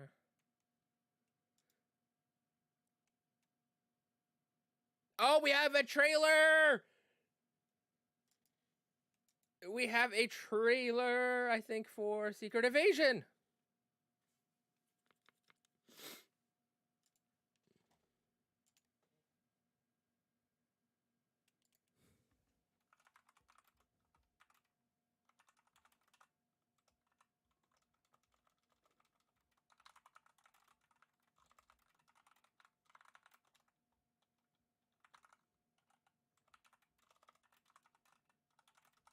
There's also a poster for Werewolf by Night, but we will check that out.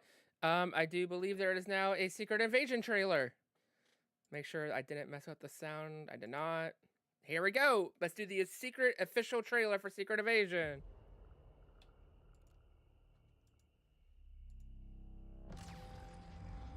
Oh.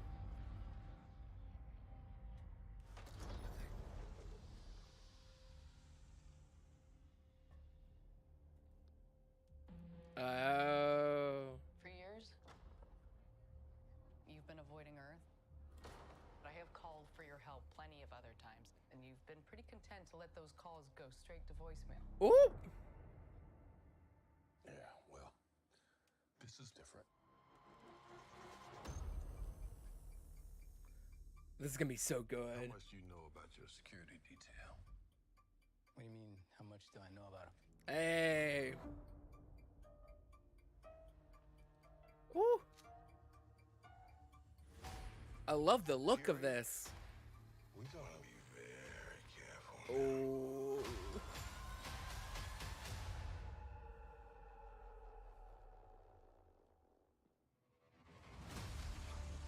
Oh.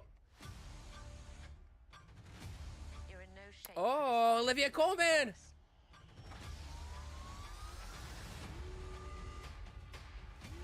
This is just the beginning. This is my war alone. Okay. And I'm the last person standing between them and what they really want.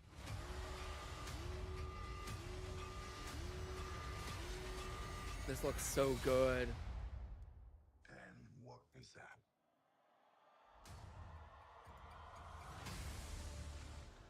Woo.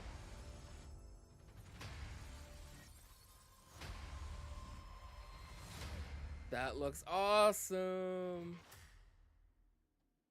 All right. That sounds great.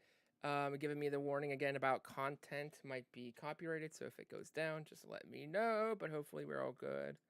Does look like the stream is still going though, so we'll see what happens after this is over. So they don't give us a date yet, still saying early. Okay, a lot of updates here. I am gonna be wondering though, like what, because it does look like the stream is still going. Let's see.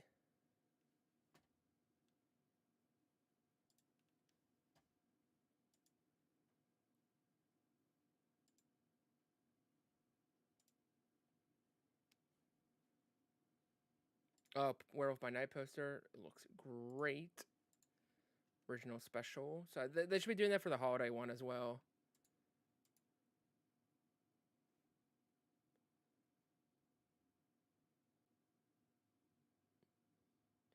What they could do, they might mute the sound during the trailers, which we'll have to just play by ear and see. First look at the Man-Thing and Marvel's. Okay, wonderful. Armor Wars is up next with a new logo. Okay. Showing Olivia Colman, Lemon Clark, in the deep-rooted MCU alien conspiracy. Armor Wars. Oh, look at that new logo. They'll start shooting soon. Follows the events of Secret Invasion.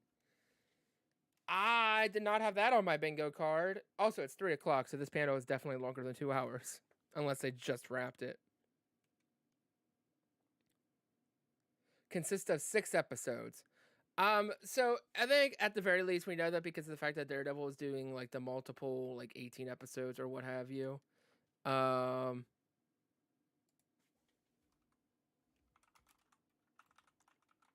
They're willing to do different lengths and such, so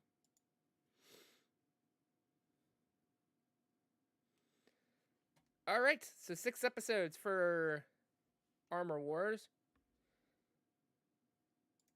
Right after, and it just I would not have expected this. If anything, I would have thought Armor Wars would have came after, like, Ironheart or something. But it's cool. I'm excited to see then.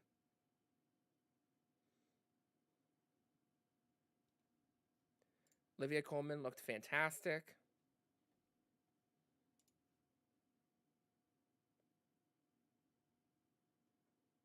Yes! We're talking about Loki season 2 now. And oh my goodness, K Hai Kwan, I believe is how you pronounce his name.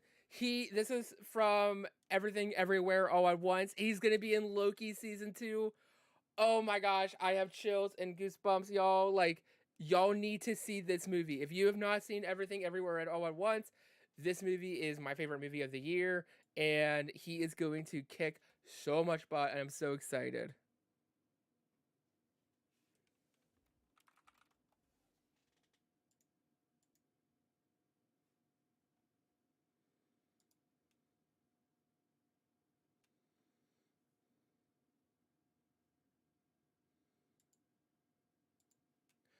This new logo here is pretty darn cool.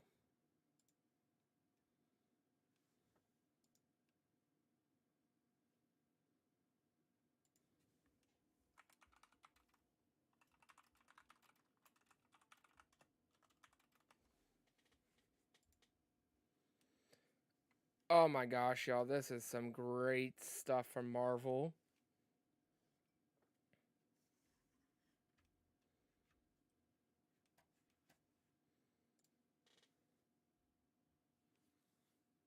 Season 2 picks up where Season 1 left off. Loki's back in the TVA. Mobius doesn't even seem to know who he is.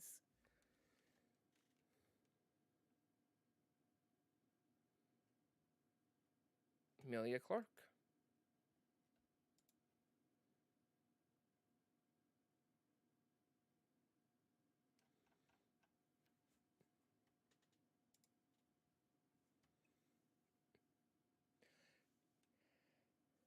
Kevin Feige and Tom Hiddleston say Loki should tie into the multiverse saga. And Hiddleston slyly, time will tell. Oh, I love that.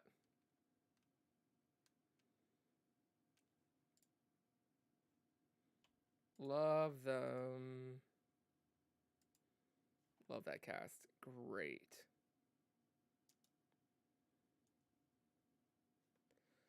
And they are at D23 getting a exclusive look at Loki season 2. We will not see that. But it is 3:05 on the schedule. It said it was 2 hours. Here we are, 2 hours and 5 minutes. So, cheers.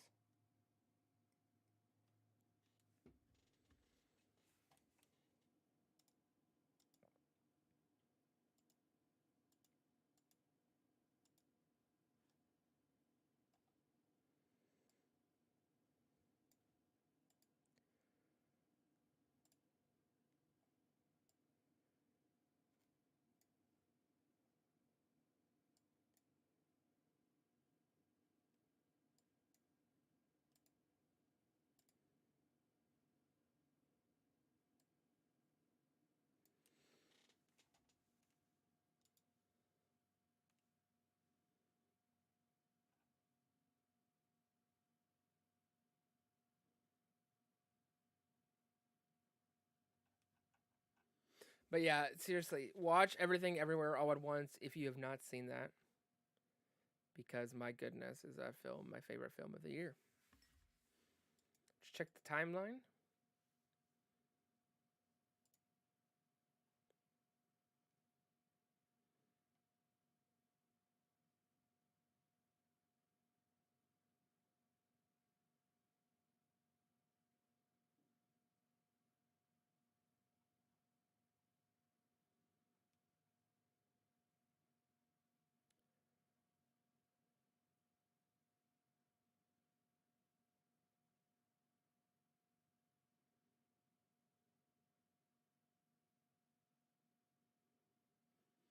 All right, let's take a look at this and see if we got any updates here.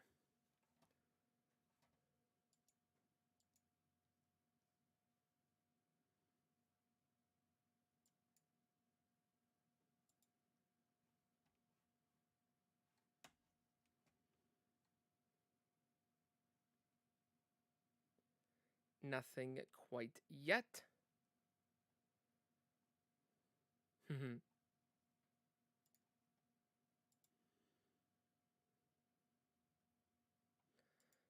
Interesting that oh, and how it's lit up and everything. I'd be curious to see kind of the meaning of that. Maybe we'll find out in Secret Invasion.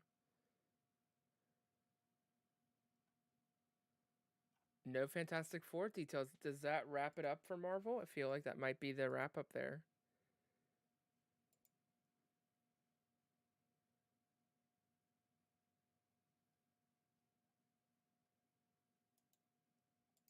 Oh, Kevin Feige said no Fantastic Four news will be presented at D23.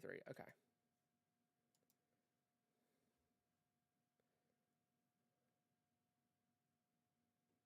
Okay, so we're holding on Fantastic Four news. Nothing Fantastic Four yet.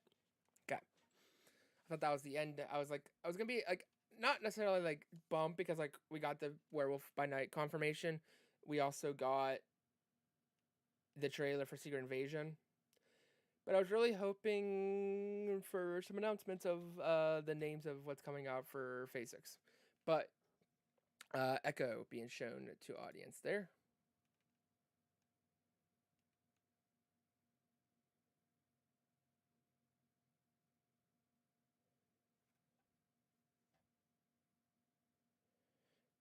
I do think, wait, did we know that it was going to be Matt Shackelman? Maybe. I don't know if it was announced.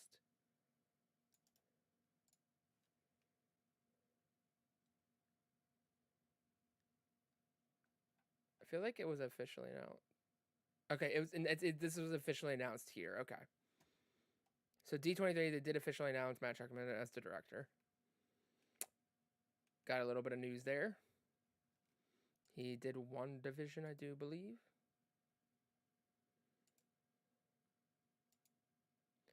And they're showing a first look at that.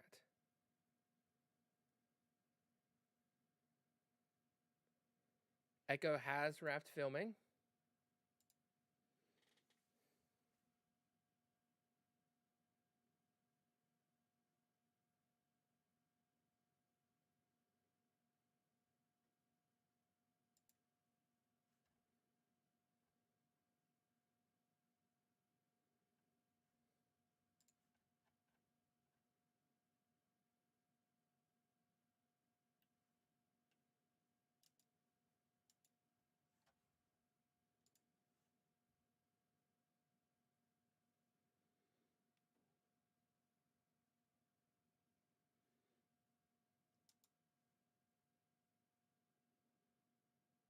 Got some more Kang action in the new Loki Season 2 trailer. We watched a teaser for Echo, which showed Vincent D'Onofrio back as an injured Kingpin. At the very end, his eye was patched up.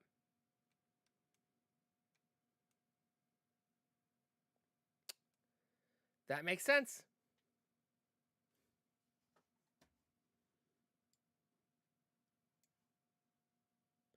That does make sense.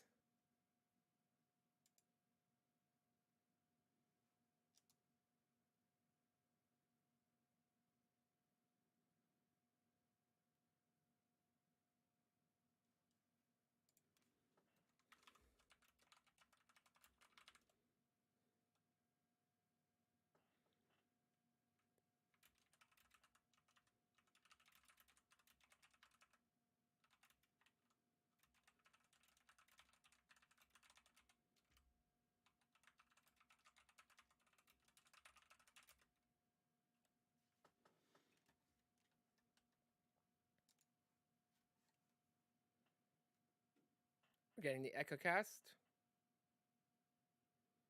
No Matt Murdock. The show explains why she's called Echo. Fair enough.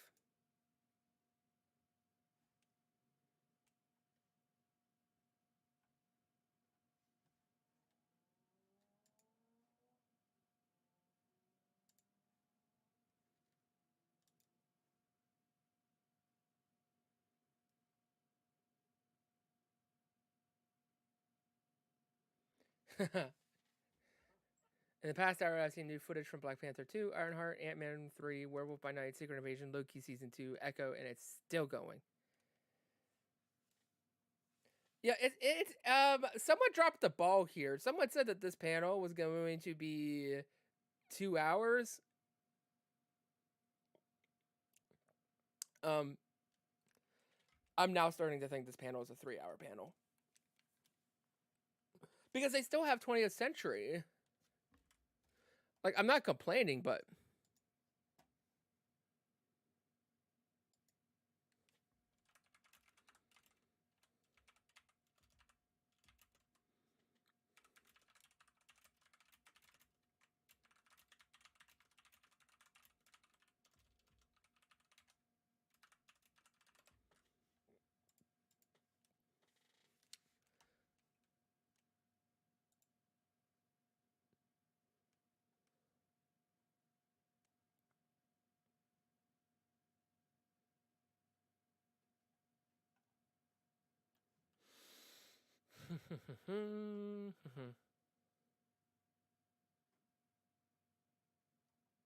man, I'm so excited for Werewolf by Night. That is going to be some great horror. Curious to see what the rating for it's going to be.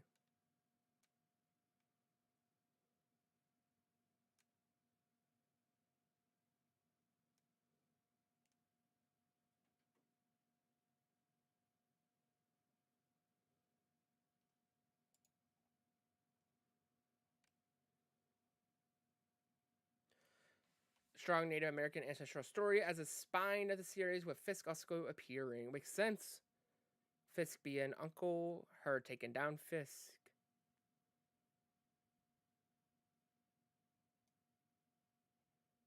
It does make quite a bit of sense.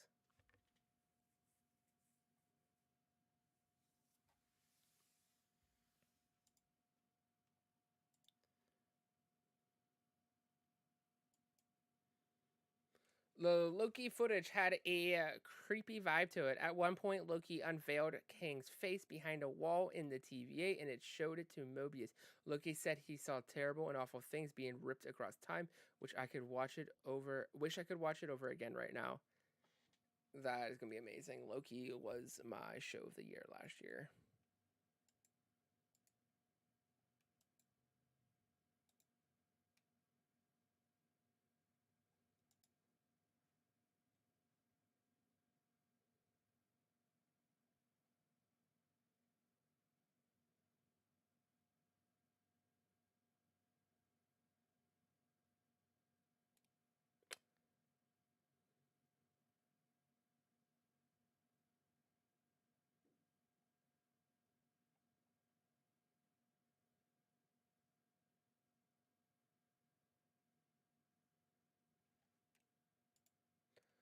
All right, let's see if we got anything new.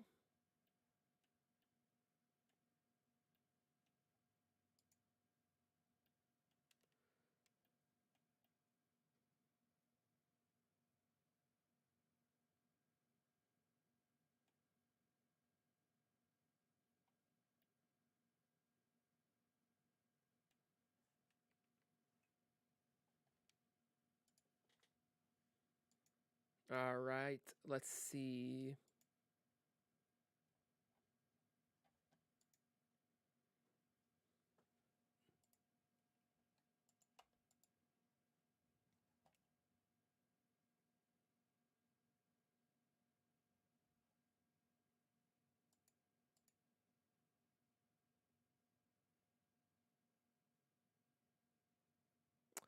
I'm gonna have to change the bit rate, but I don't think I can do that here. I'll have to do it later, I guess. That's fine. Let's see. Anything new? Vincent D'Onofrio. An absolute thrill.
I'm not sure. I'll have to check it out here and see what I can do later.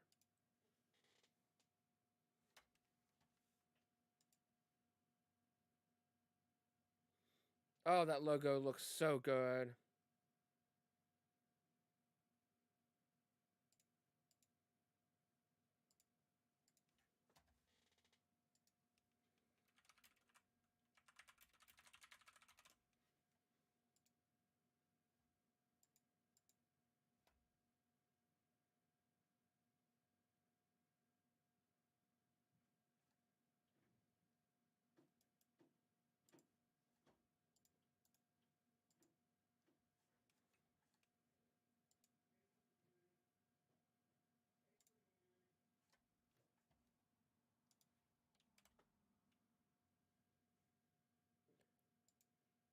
It is quite fantastic.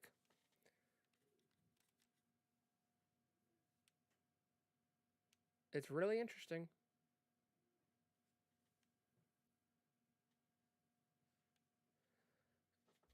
What are you all thinking about this?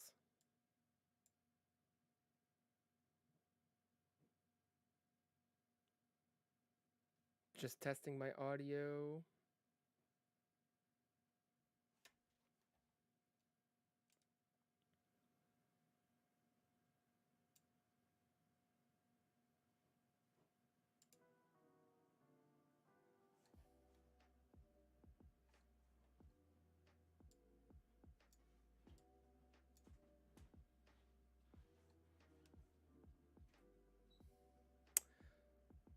Good stuff so far today from Marvel.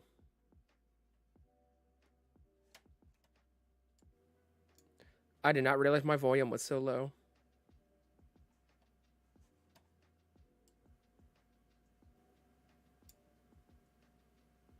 Testing.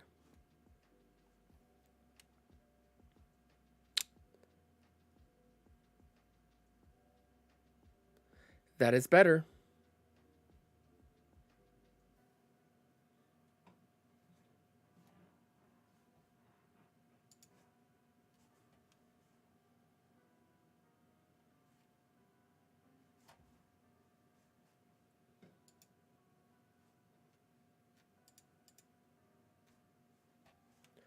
All right, let's get back to the program, shall we?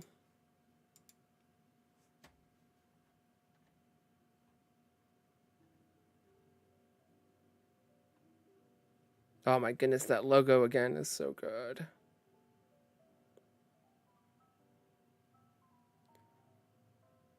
They showed a clip of him in She-Hulk. That's exciting. They begin shooting next year.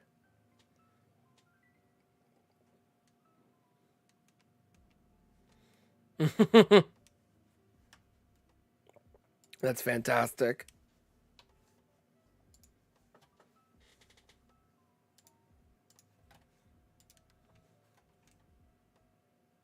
They're now talking about Captain America New World Order. Look at that fantastic new logo.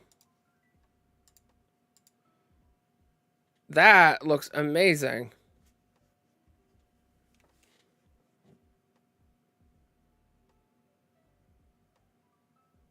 It's got a little bit kind of like the Falcon wings a little bit, kind of. I like it. I like it a lot.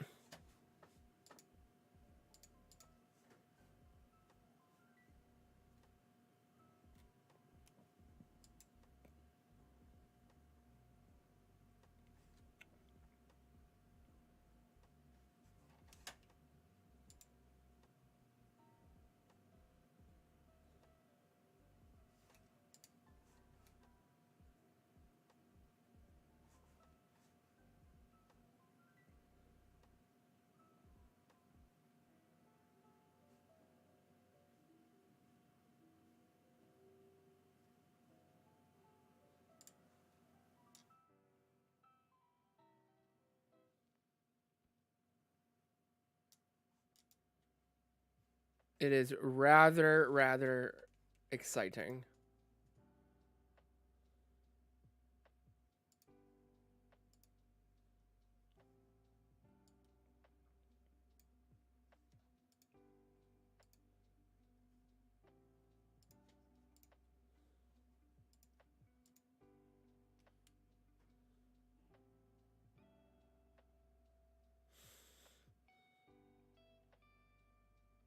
Tim Blake Nelson is back as the leader. It is described as a paranoid thriller. Now that sounds wonderful.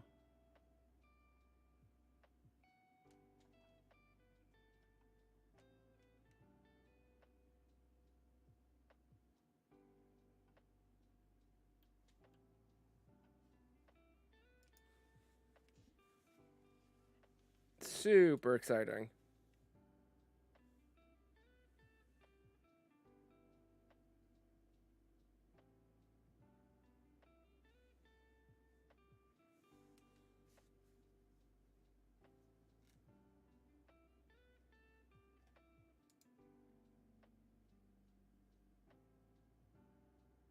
Tim Blake Nelson returns 14 years later as the leader.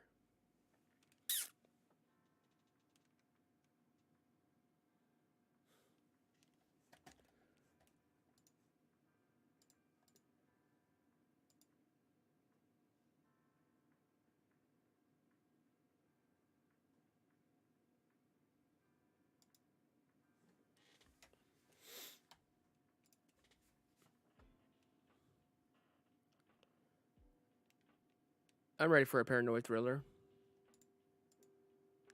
That sounds delightful.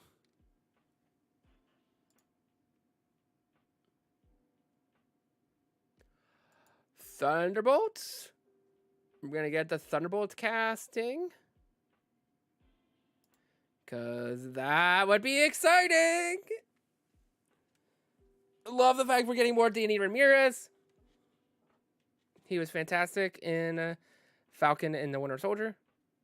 And he's going to become the new Falcon, just like in the comics, I do believe, which is rather awesome. Thunderbolts. Another casting in Captain America New World Order. Shira Haas as playing Israeli superheroine Sabra. Lots of new characters. It only makes sense because we are gearing up towards Secret Invasion. Not Secret Invasion. Secret Wars. Excuse me.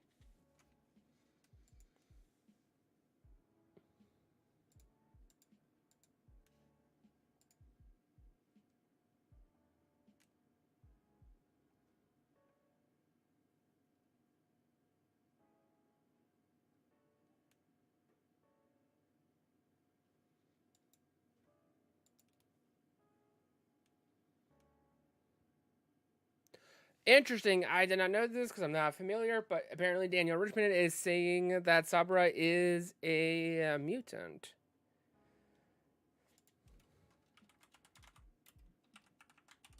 Curious. Looking up on the Wikipedia here. Shows up in Incredible Hulk. Mutant power. She's from Jerusalem, Israel. Run by Israeli government. After mutant power manifested, Riff was the first superhuman agent created to serve the Mossad, the Israeli Secret Service. She was also a policewoman in the Israeli forces of Tel Aviv as a cover. It was presumably at the time that she had saved a near-to-death junkie found in an alley. Granting her powers at the time, she saved it by transferring her life energy. Some super exciting stuff there. Oh, we have our Thunderbolts! It's official!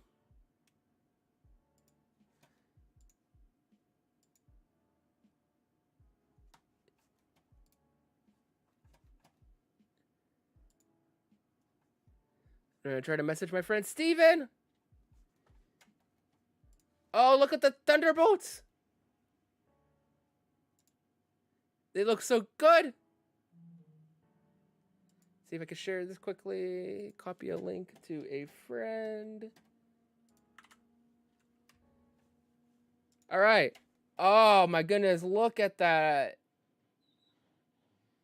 So we got Taskmaster, Agent, Red Guardian, Yelena,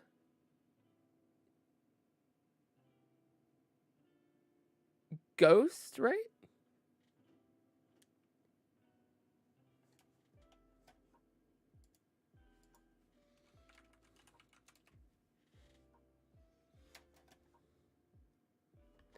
And Bucky. This is fantastic. They look great.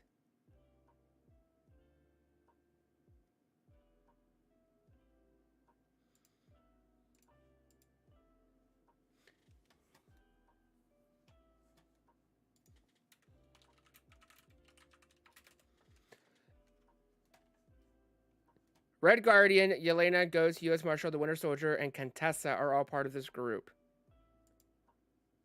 This is fantastic.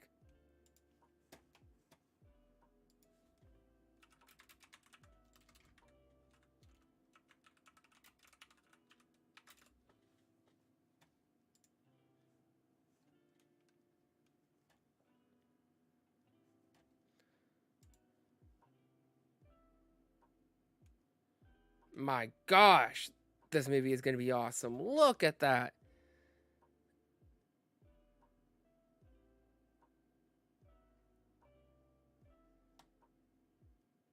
I love it. I absolutely love it.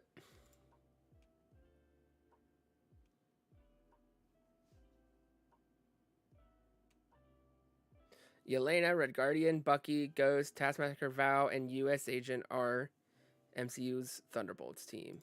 That is awesome.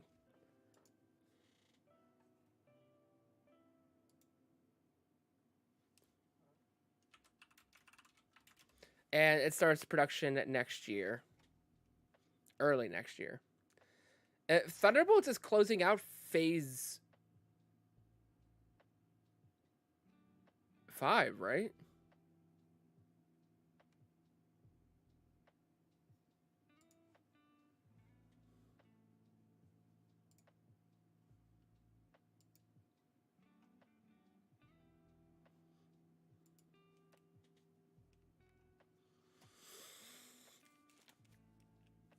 Oh my goodness, I can't get over that shot. That is such a good, just down and dirty looking ragtag group.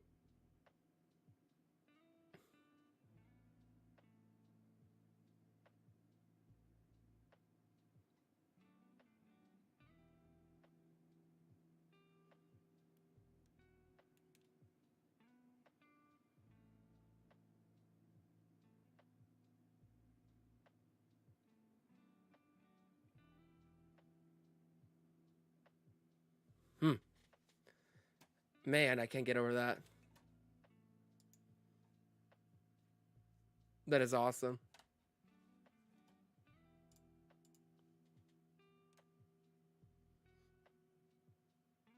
Ah, we're getting the Marvels.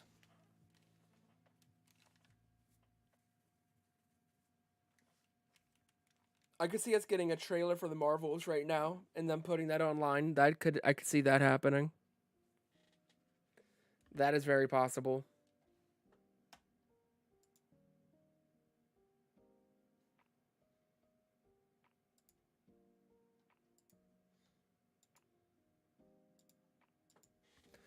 Woo! Thunderbolts. That was some big news. Ugh.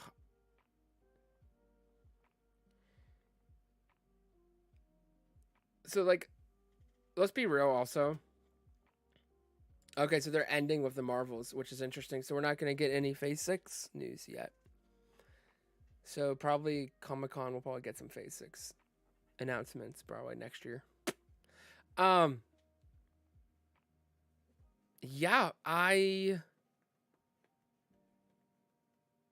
am excited for the Marvels, especially because of Miss Marvel. If you have not seen Miss Marvel,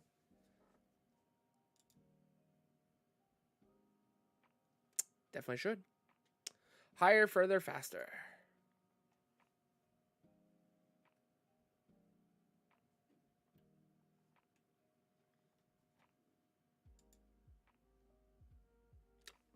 Very interesting. They're closing out with the Marvels.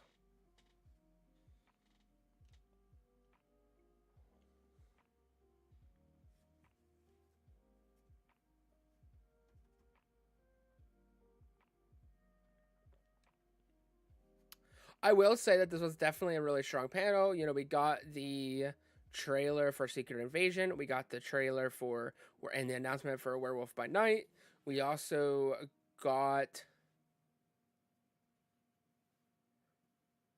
the confirmation of the Thunderbolts team, two new logos, one for Daredevil, one for Armor Wars. Interestingly, we did get the director for Fantastic Four, but not the cast.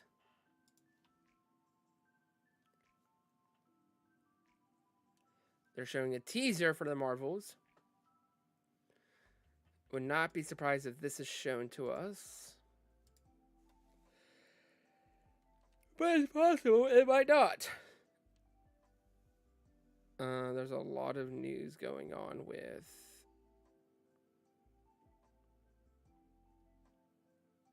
Ubisoft right now. I don't see anything quite yet for the Marvels.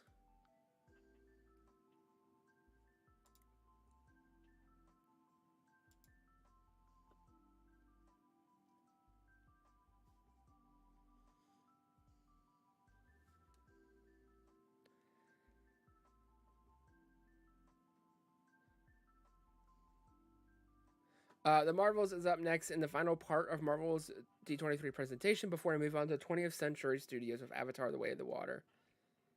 Oh, so maybe 20th Century is really only showing Way of the Water, Avatar. That would make sense. End with 30 minutes or 25 minutes of that, 20 minutes of that. Does make sense.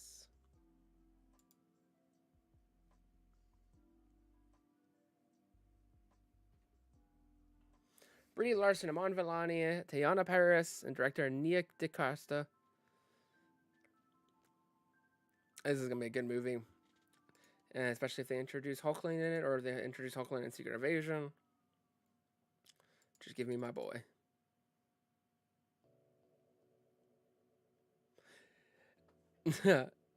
Nia DaCosta says she pitched Kevin Feige 17 movies. The Marvels picks up right after the post-credit scene of Ms. Marvel. That is interesting.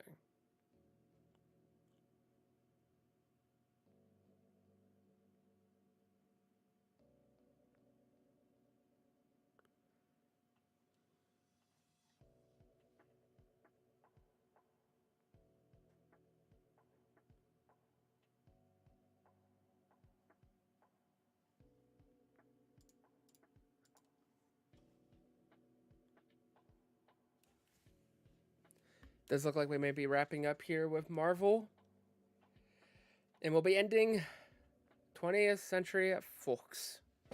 Well, not 20th Century Fox, but 20th Century.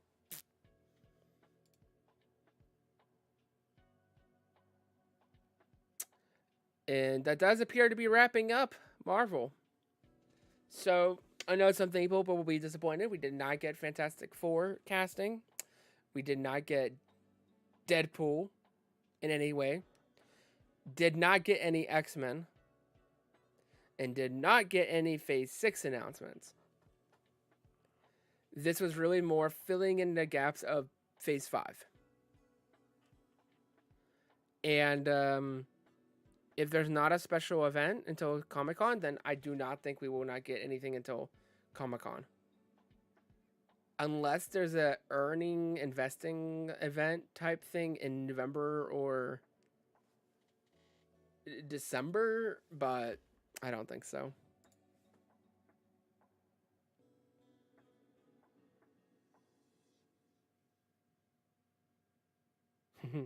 The Marvel's footage just played to Intergalactic. They just showed Kamala Khan, Goose, and Freak Out. I love that. That is perfect.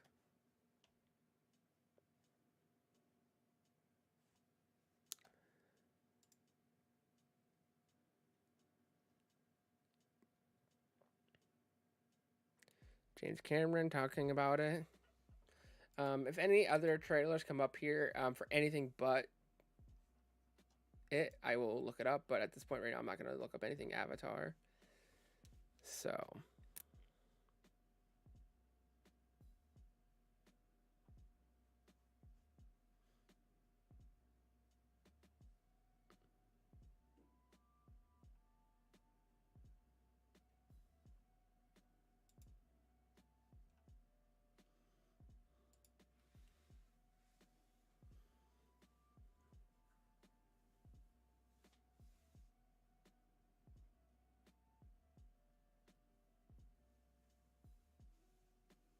talking a little bit about Avatar 3 and 4.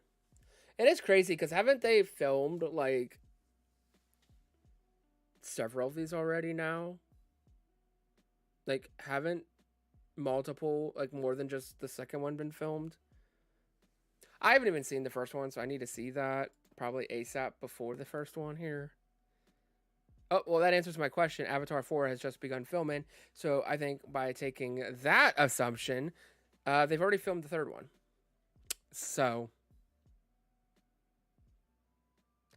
it's wild to me. It's been so long since the first one, and yet we literally have 2 that are already filmed, and they're about to film the 4th one, and we haven't even seen the second one. Crazy. So I would say for Marvel, I would say that probably San Diego Comic-Con was bigger just because of the volume and the amount of surprises and stuff that we got announced. This was more to kind of fill in some gaps and some information for the immediate upcoming future. But I do think that the panel for Comic-Con is probably going to be received better. Don't get me wrong though, they did give us some news and some announcements. I think definitely a big one being Werewolf by Night, because that has been talked about and rumored about for, gosh, I don't even know how long now. Since last fall.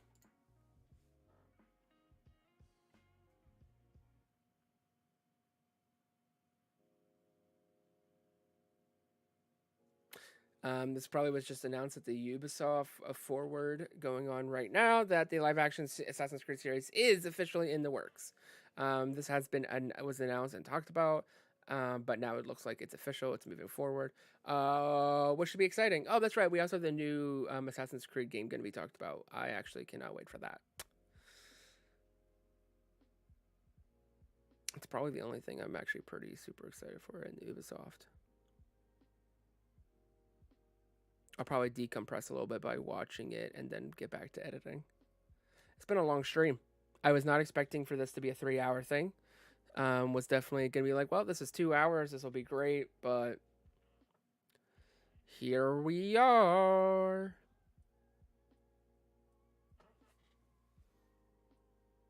And I do want to at least cover the 20th century. Even if it's not going to be for me. Mostly. Could be wrong.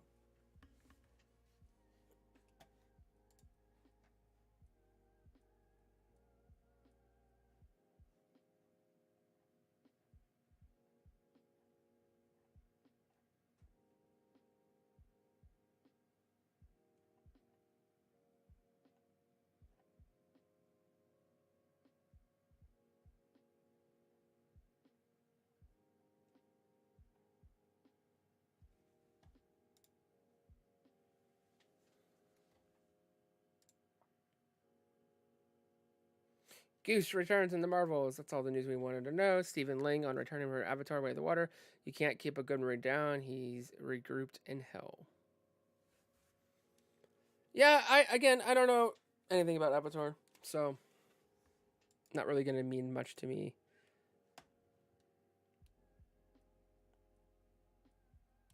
Koi Jandra, which is a great content creator, great dude to follow overall, just a great guy. Was so much fun. Action looks dynamic, interesting balance of humor is my exact jam. Full-blown action comedy set to the Beastie Boys Intergalactic. Body swap, glory across space. Really excited to take this all on the Marvels.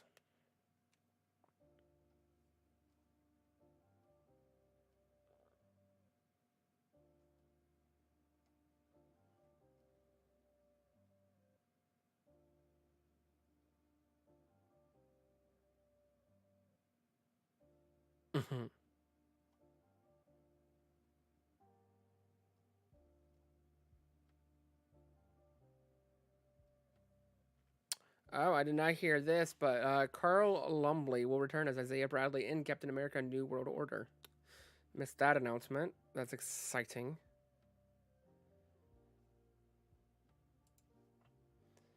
Let's check out any updates here. So we're winding down this panel. About probably, I would assume this will end around 4 Eastern. Looks like they're going to be just ending with Avatar stuff, which is cool. But again, I haven't seen the first one, so I knew that this was going to be longer than what Ms. Maybe originally advertised as 3 hours because Lucasfilm took over an hour, and I did not expect that. I was like, oh, it's going to get like a half hour. And once Lucasfilm was going past 2 o'clock Eastern time, I was like, something's not right. So it looks like that Lucasfilm and Marvel each got about an hour, and then they're ending, maybe a little bit more than an hour, and then they're ending here about 20 minutes from 20th century and ending with Avatar.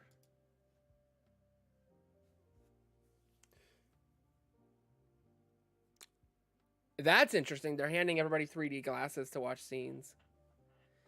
Sigourney Weaver plays one of Sully's kids in Avatar: Way of the Water. Only Jim is crazy enough to have written this character for me. I really do gotta watch this film. They're doing a re-release in theaters, so I'll probably check it out at that point just to see, because I think it's gonna be worth watching it on the big screen. Additionally, they also took it off Disney Plus, so even if I wanted to watch it on Disney Plus, I couldn't. So, because they want you to go see it in theaters. Good old Disney.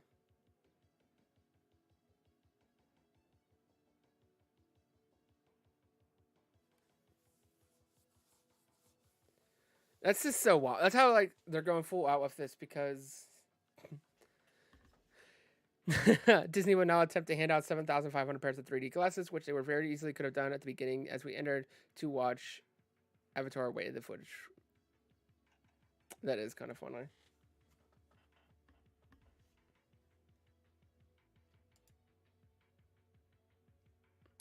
We're a big proponent of the 3D. I know 3D normally doesn't do it for me, and so I mean, if I can, I'm gonna go see it in theaters, and I'm gonna try to see it not in 3D. I'll say this: unless there were like I had friends who are like, "No, JG, you need to go see this in 3D," then I would. But there's not a point for me. I just don't do the whole 3D stuff. Kind of doesn't look good for me personally. Wrapping up. Good, because I need a nap. I need to lay down, decompress. But I think this was a good test. I'm gonna look back at the video. There was a lot of people coming in throughout, and I didn't expect there to be necessarily a ton of people like watching at once or anything, because like this is kind of dry and boring. But I wanted to at least test to see if I could live stream again, because I haven't done it in a while, and it wasn't working when I tried doing it a couple months ago. I was gonna do a live Q&A, and it did not work. So now that I know that it works, I want to do more live stream coverage. Talk about movie reviews, movie news, TV stuff, Q&As.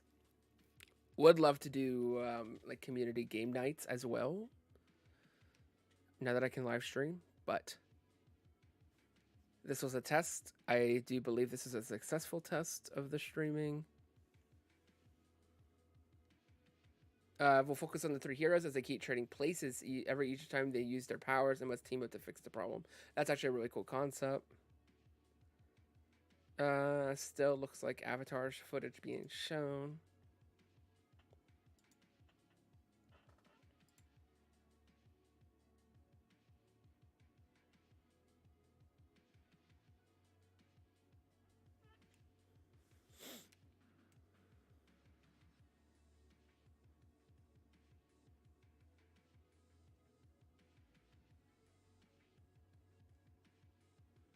Yeah, also interesting that there was no Guardians at Marvel. Not a scene, not even anything for people there. You would think maybe they would get to see something that we wouldn't see the public, but nothing. Also, not even a holiday special. Which now I'm guessing the holiday special is going to use the same kind of like style of branding that Werewolf by Night is. Also, I'm really appreciative that Werewolf by Night is going to be early in October, October 7th. That way it can get multiple watches during the Halloween season. Which is nice because now we have like two, well, we'll have three by the end of the year, but as of now, we'll have two projects that are holiday related where I believe you could really watch Werewolf by Night during Halloween, spooky month, September, October, and then you can watch Hawkeye during like November, December, and then we'll have the holiday special of Guardians too.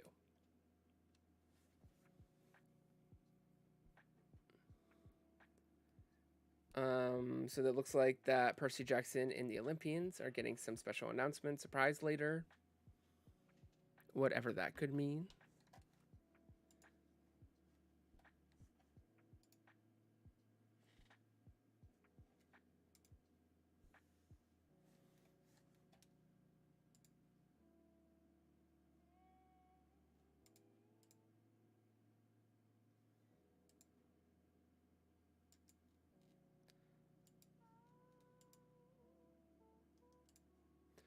I am going to keep it on here just until the panel does close, just in case there's some sort of surprise announcement at the end.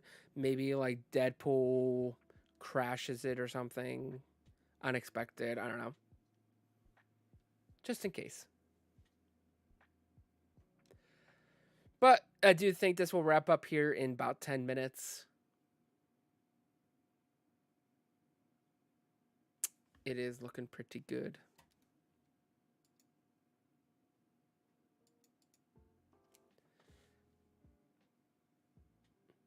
Once again, thank you for the support and watching and just letting me test this out. If you haven't already, hit the like button. The like button does help tremendously. It really does.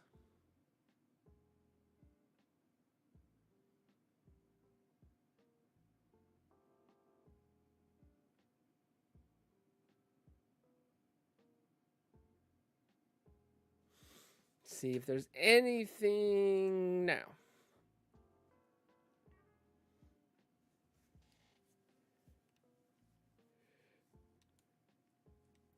They're probably getting shown quite a bit of good footage here from Avatar: Way of the Water.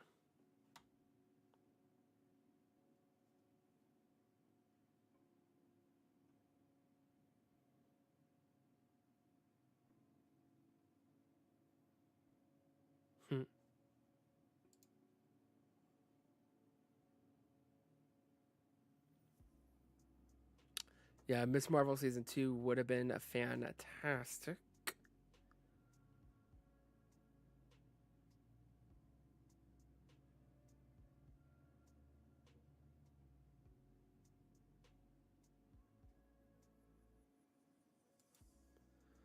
Give it a good refresh.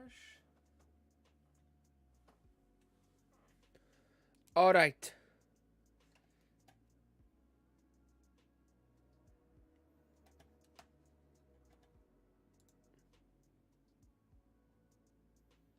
Doesn't look like there's anything yet.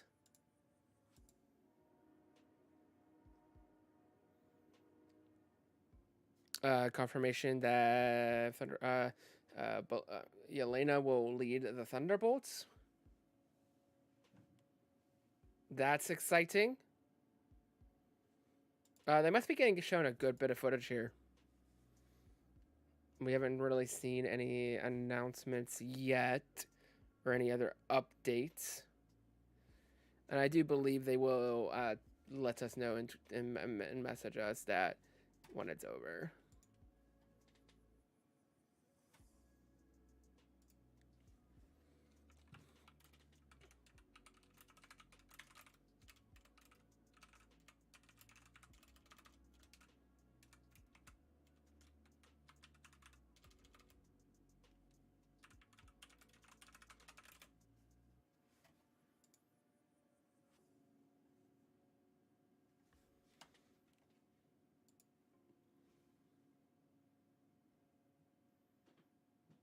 We're just getting some More of the same, but just some rehashing of what was before. Currently, more than likely, they are getting shown stuff, so...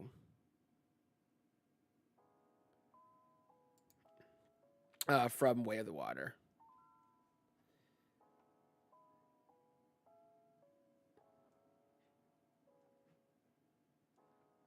Let's see. Doing a whole refresh.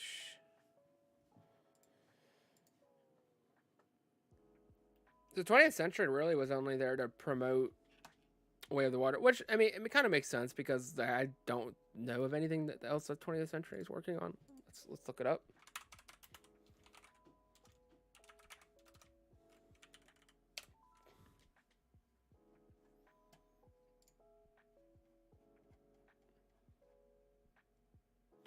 Oh, that white screen hurts my eyes.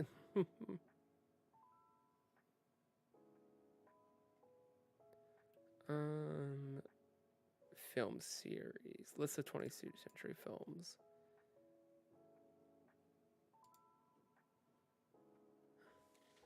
Let's see what we got. We got upcoming films. Here we go. So, we got... Okay, so they are behind Barbarian, which came out this weekend. That I'm not familiar with. They also have coming up Hellraiser coming up on Hulu. That's a Hulu only movie. Amsterdam is a period mystery. Rosaline is an upcoming romantic comedy for Hulu.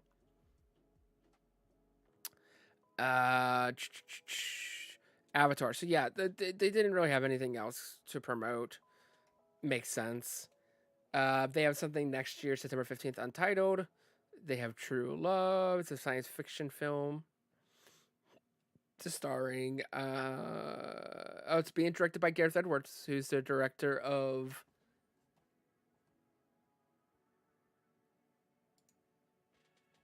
Rogue One. Untitled film. And then, obviously, then 2024, Avatar 3, 2026, Avatar 4... Or 2024, Avatar 3, 2026, Avatar 4, 2026, Avatar 5. They do some undated films. This will probably be coming out, yeah, Disney Plus. So, they did not have much to show except for this, so this makes sense that it's just Avatar Way of the Water.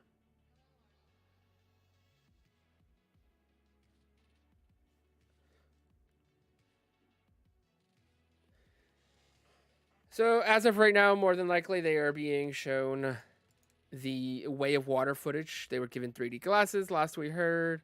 So, just...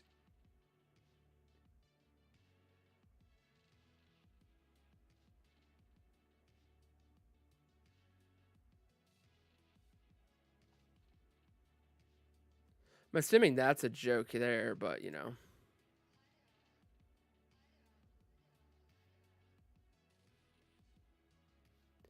Anyway, yeah. Nothing yet.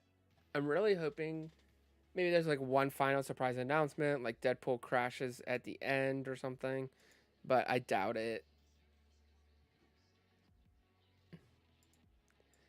It does appear here that this final footage of the Way of the Water, or Way of Water, whatever it is called, is going to be what ends this big panel, this long panel, and this live stream too. Because my goodness, this was long.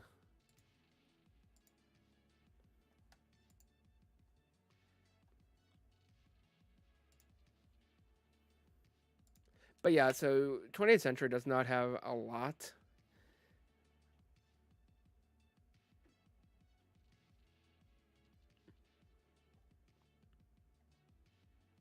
Blumhouse. Dark drama thriller film. Interesting.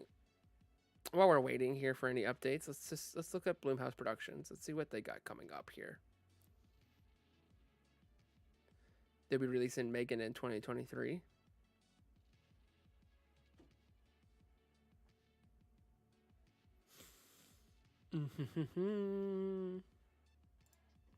There we go. That's what we want to see. What is coming up?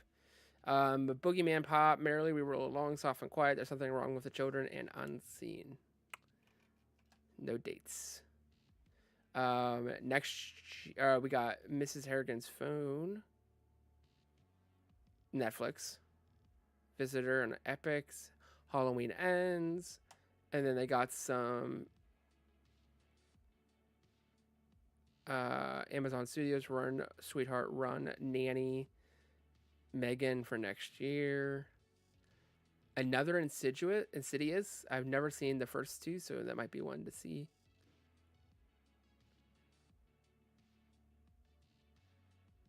Interesting, it is a sequel. And an untitled Exorcist film. Let's do a refresh. We finally got an update.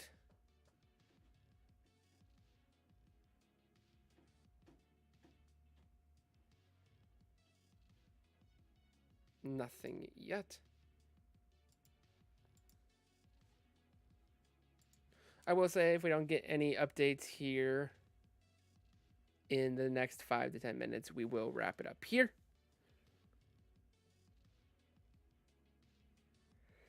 This does look like someone as... Yeah, we're getting some reports here. James Cameron has been on his...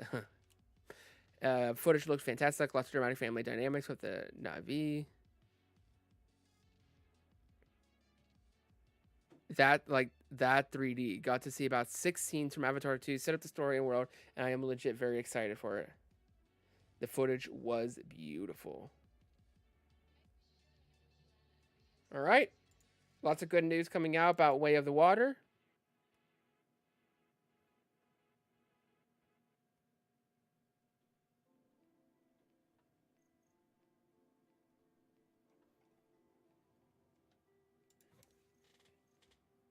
I do think that is going to be wrapping up this panel. Should be closing it out. I hope so. So I can chill.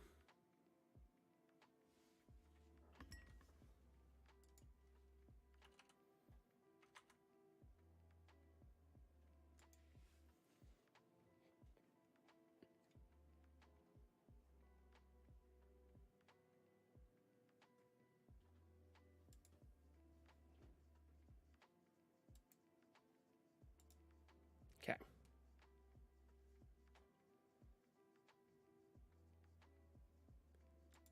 Let's see if we got any updates. Probably not.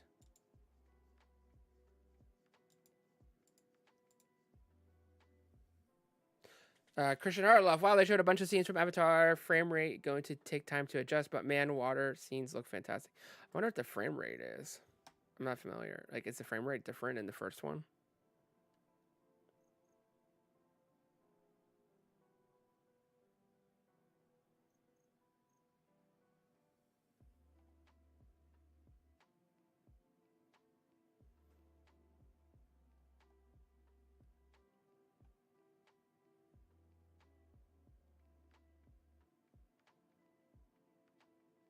Panel is overall good. I think that does mean that the panel is over.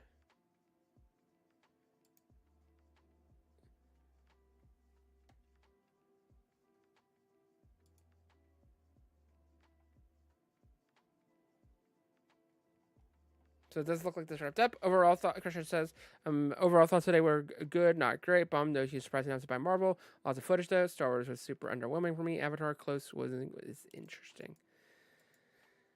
And that does wrap up my coverage of this. My test to see would this work? Would this be interesting? So I'm happy that this did work. Definitely look for more live streams and such like this in the future.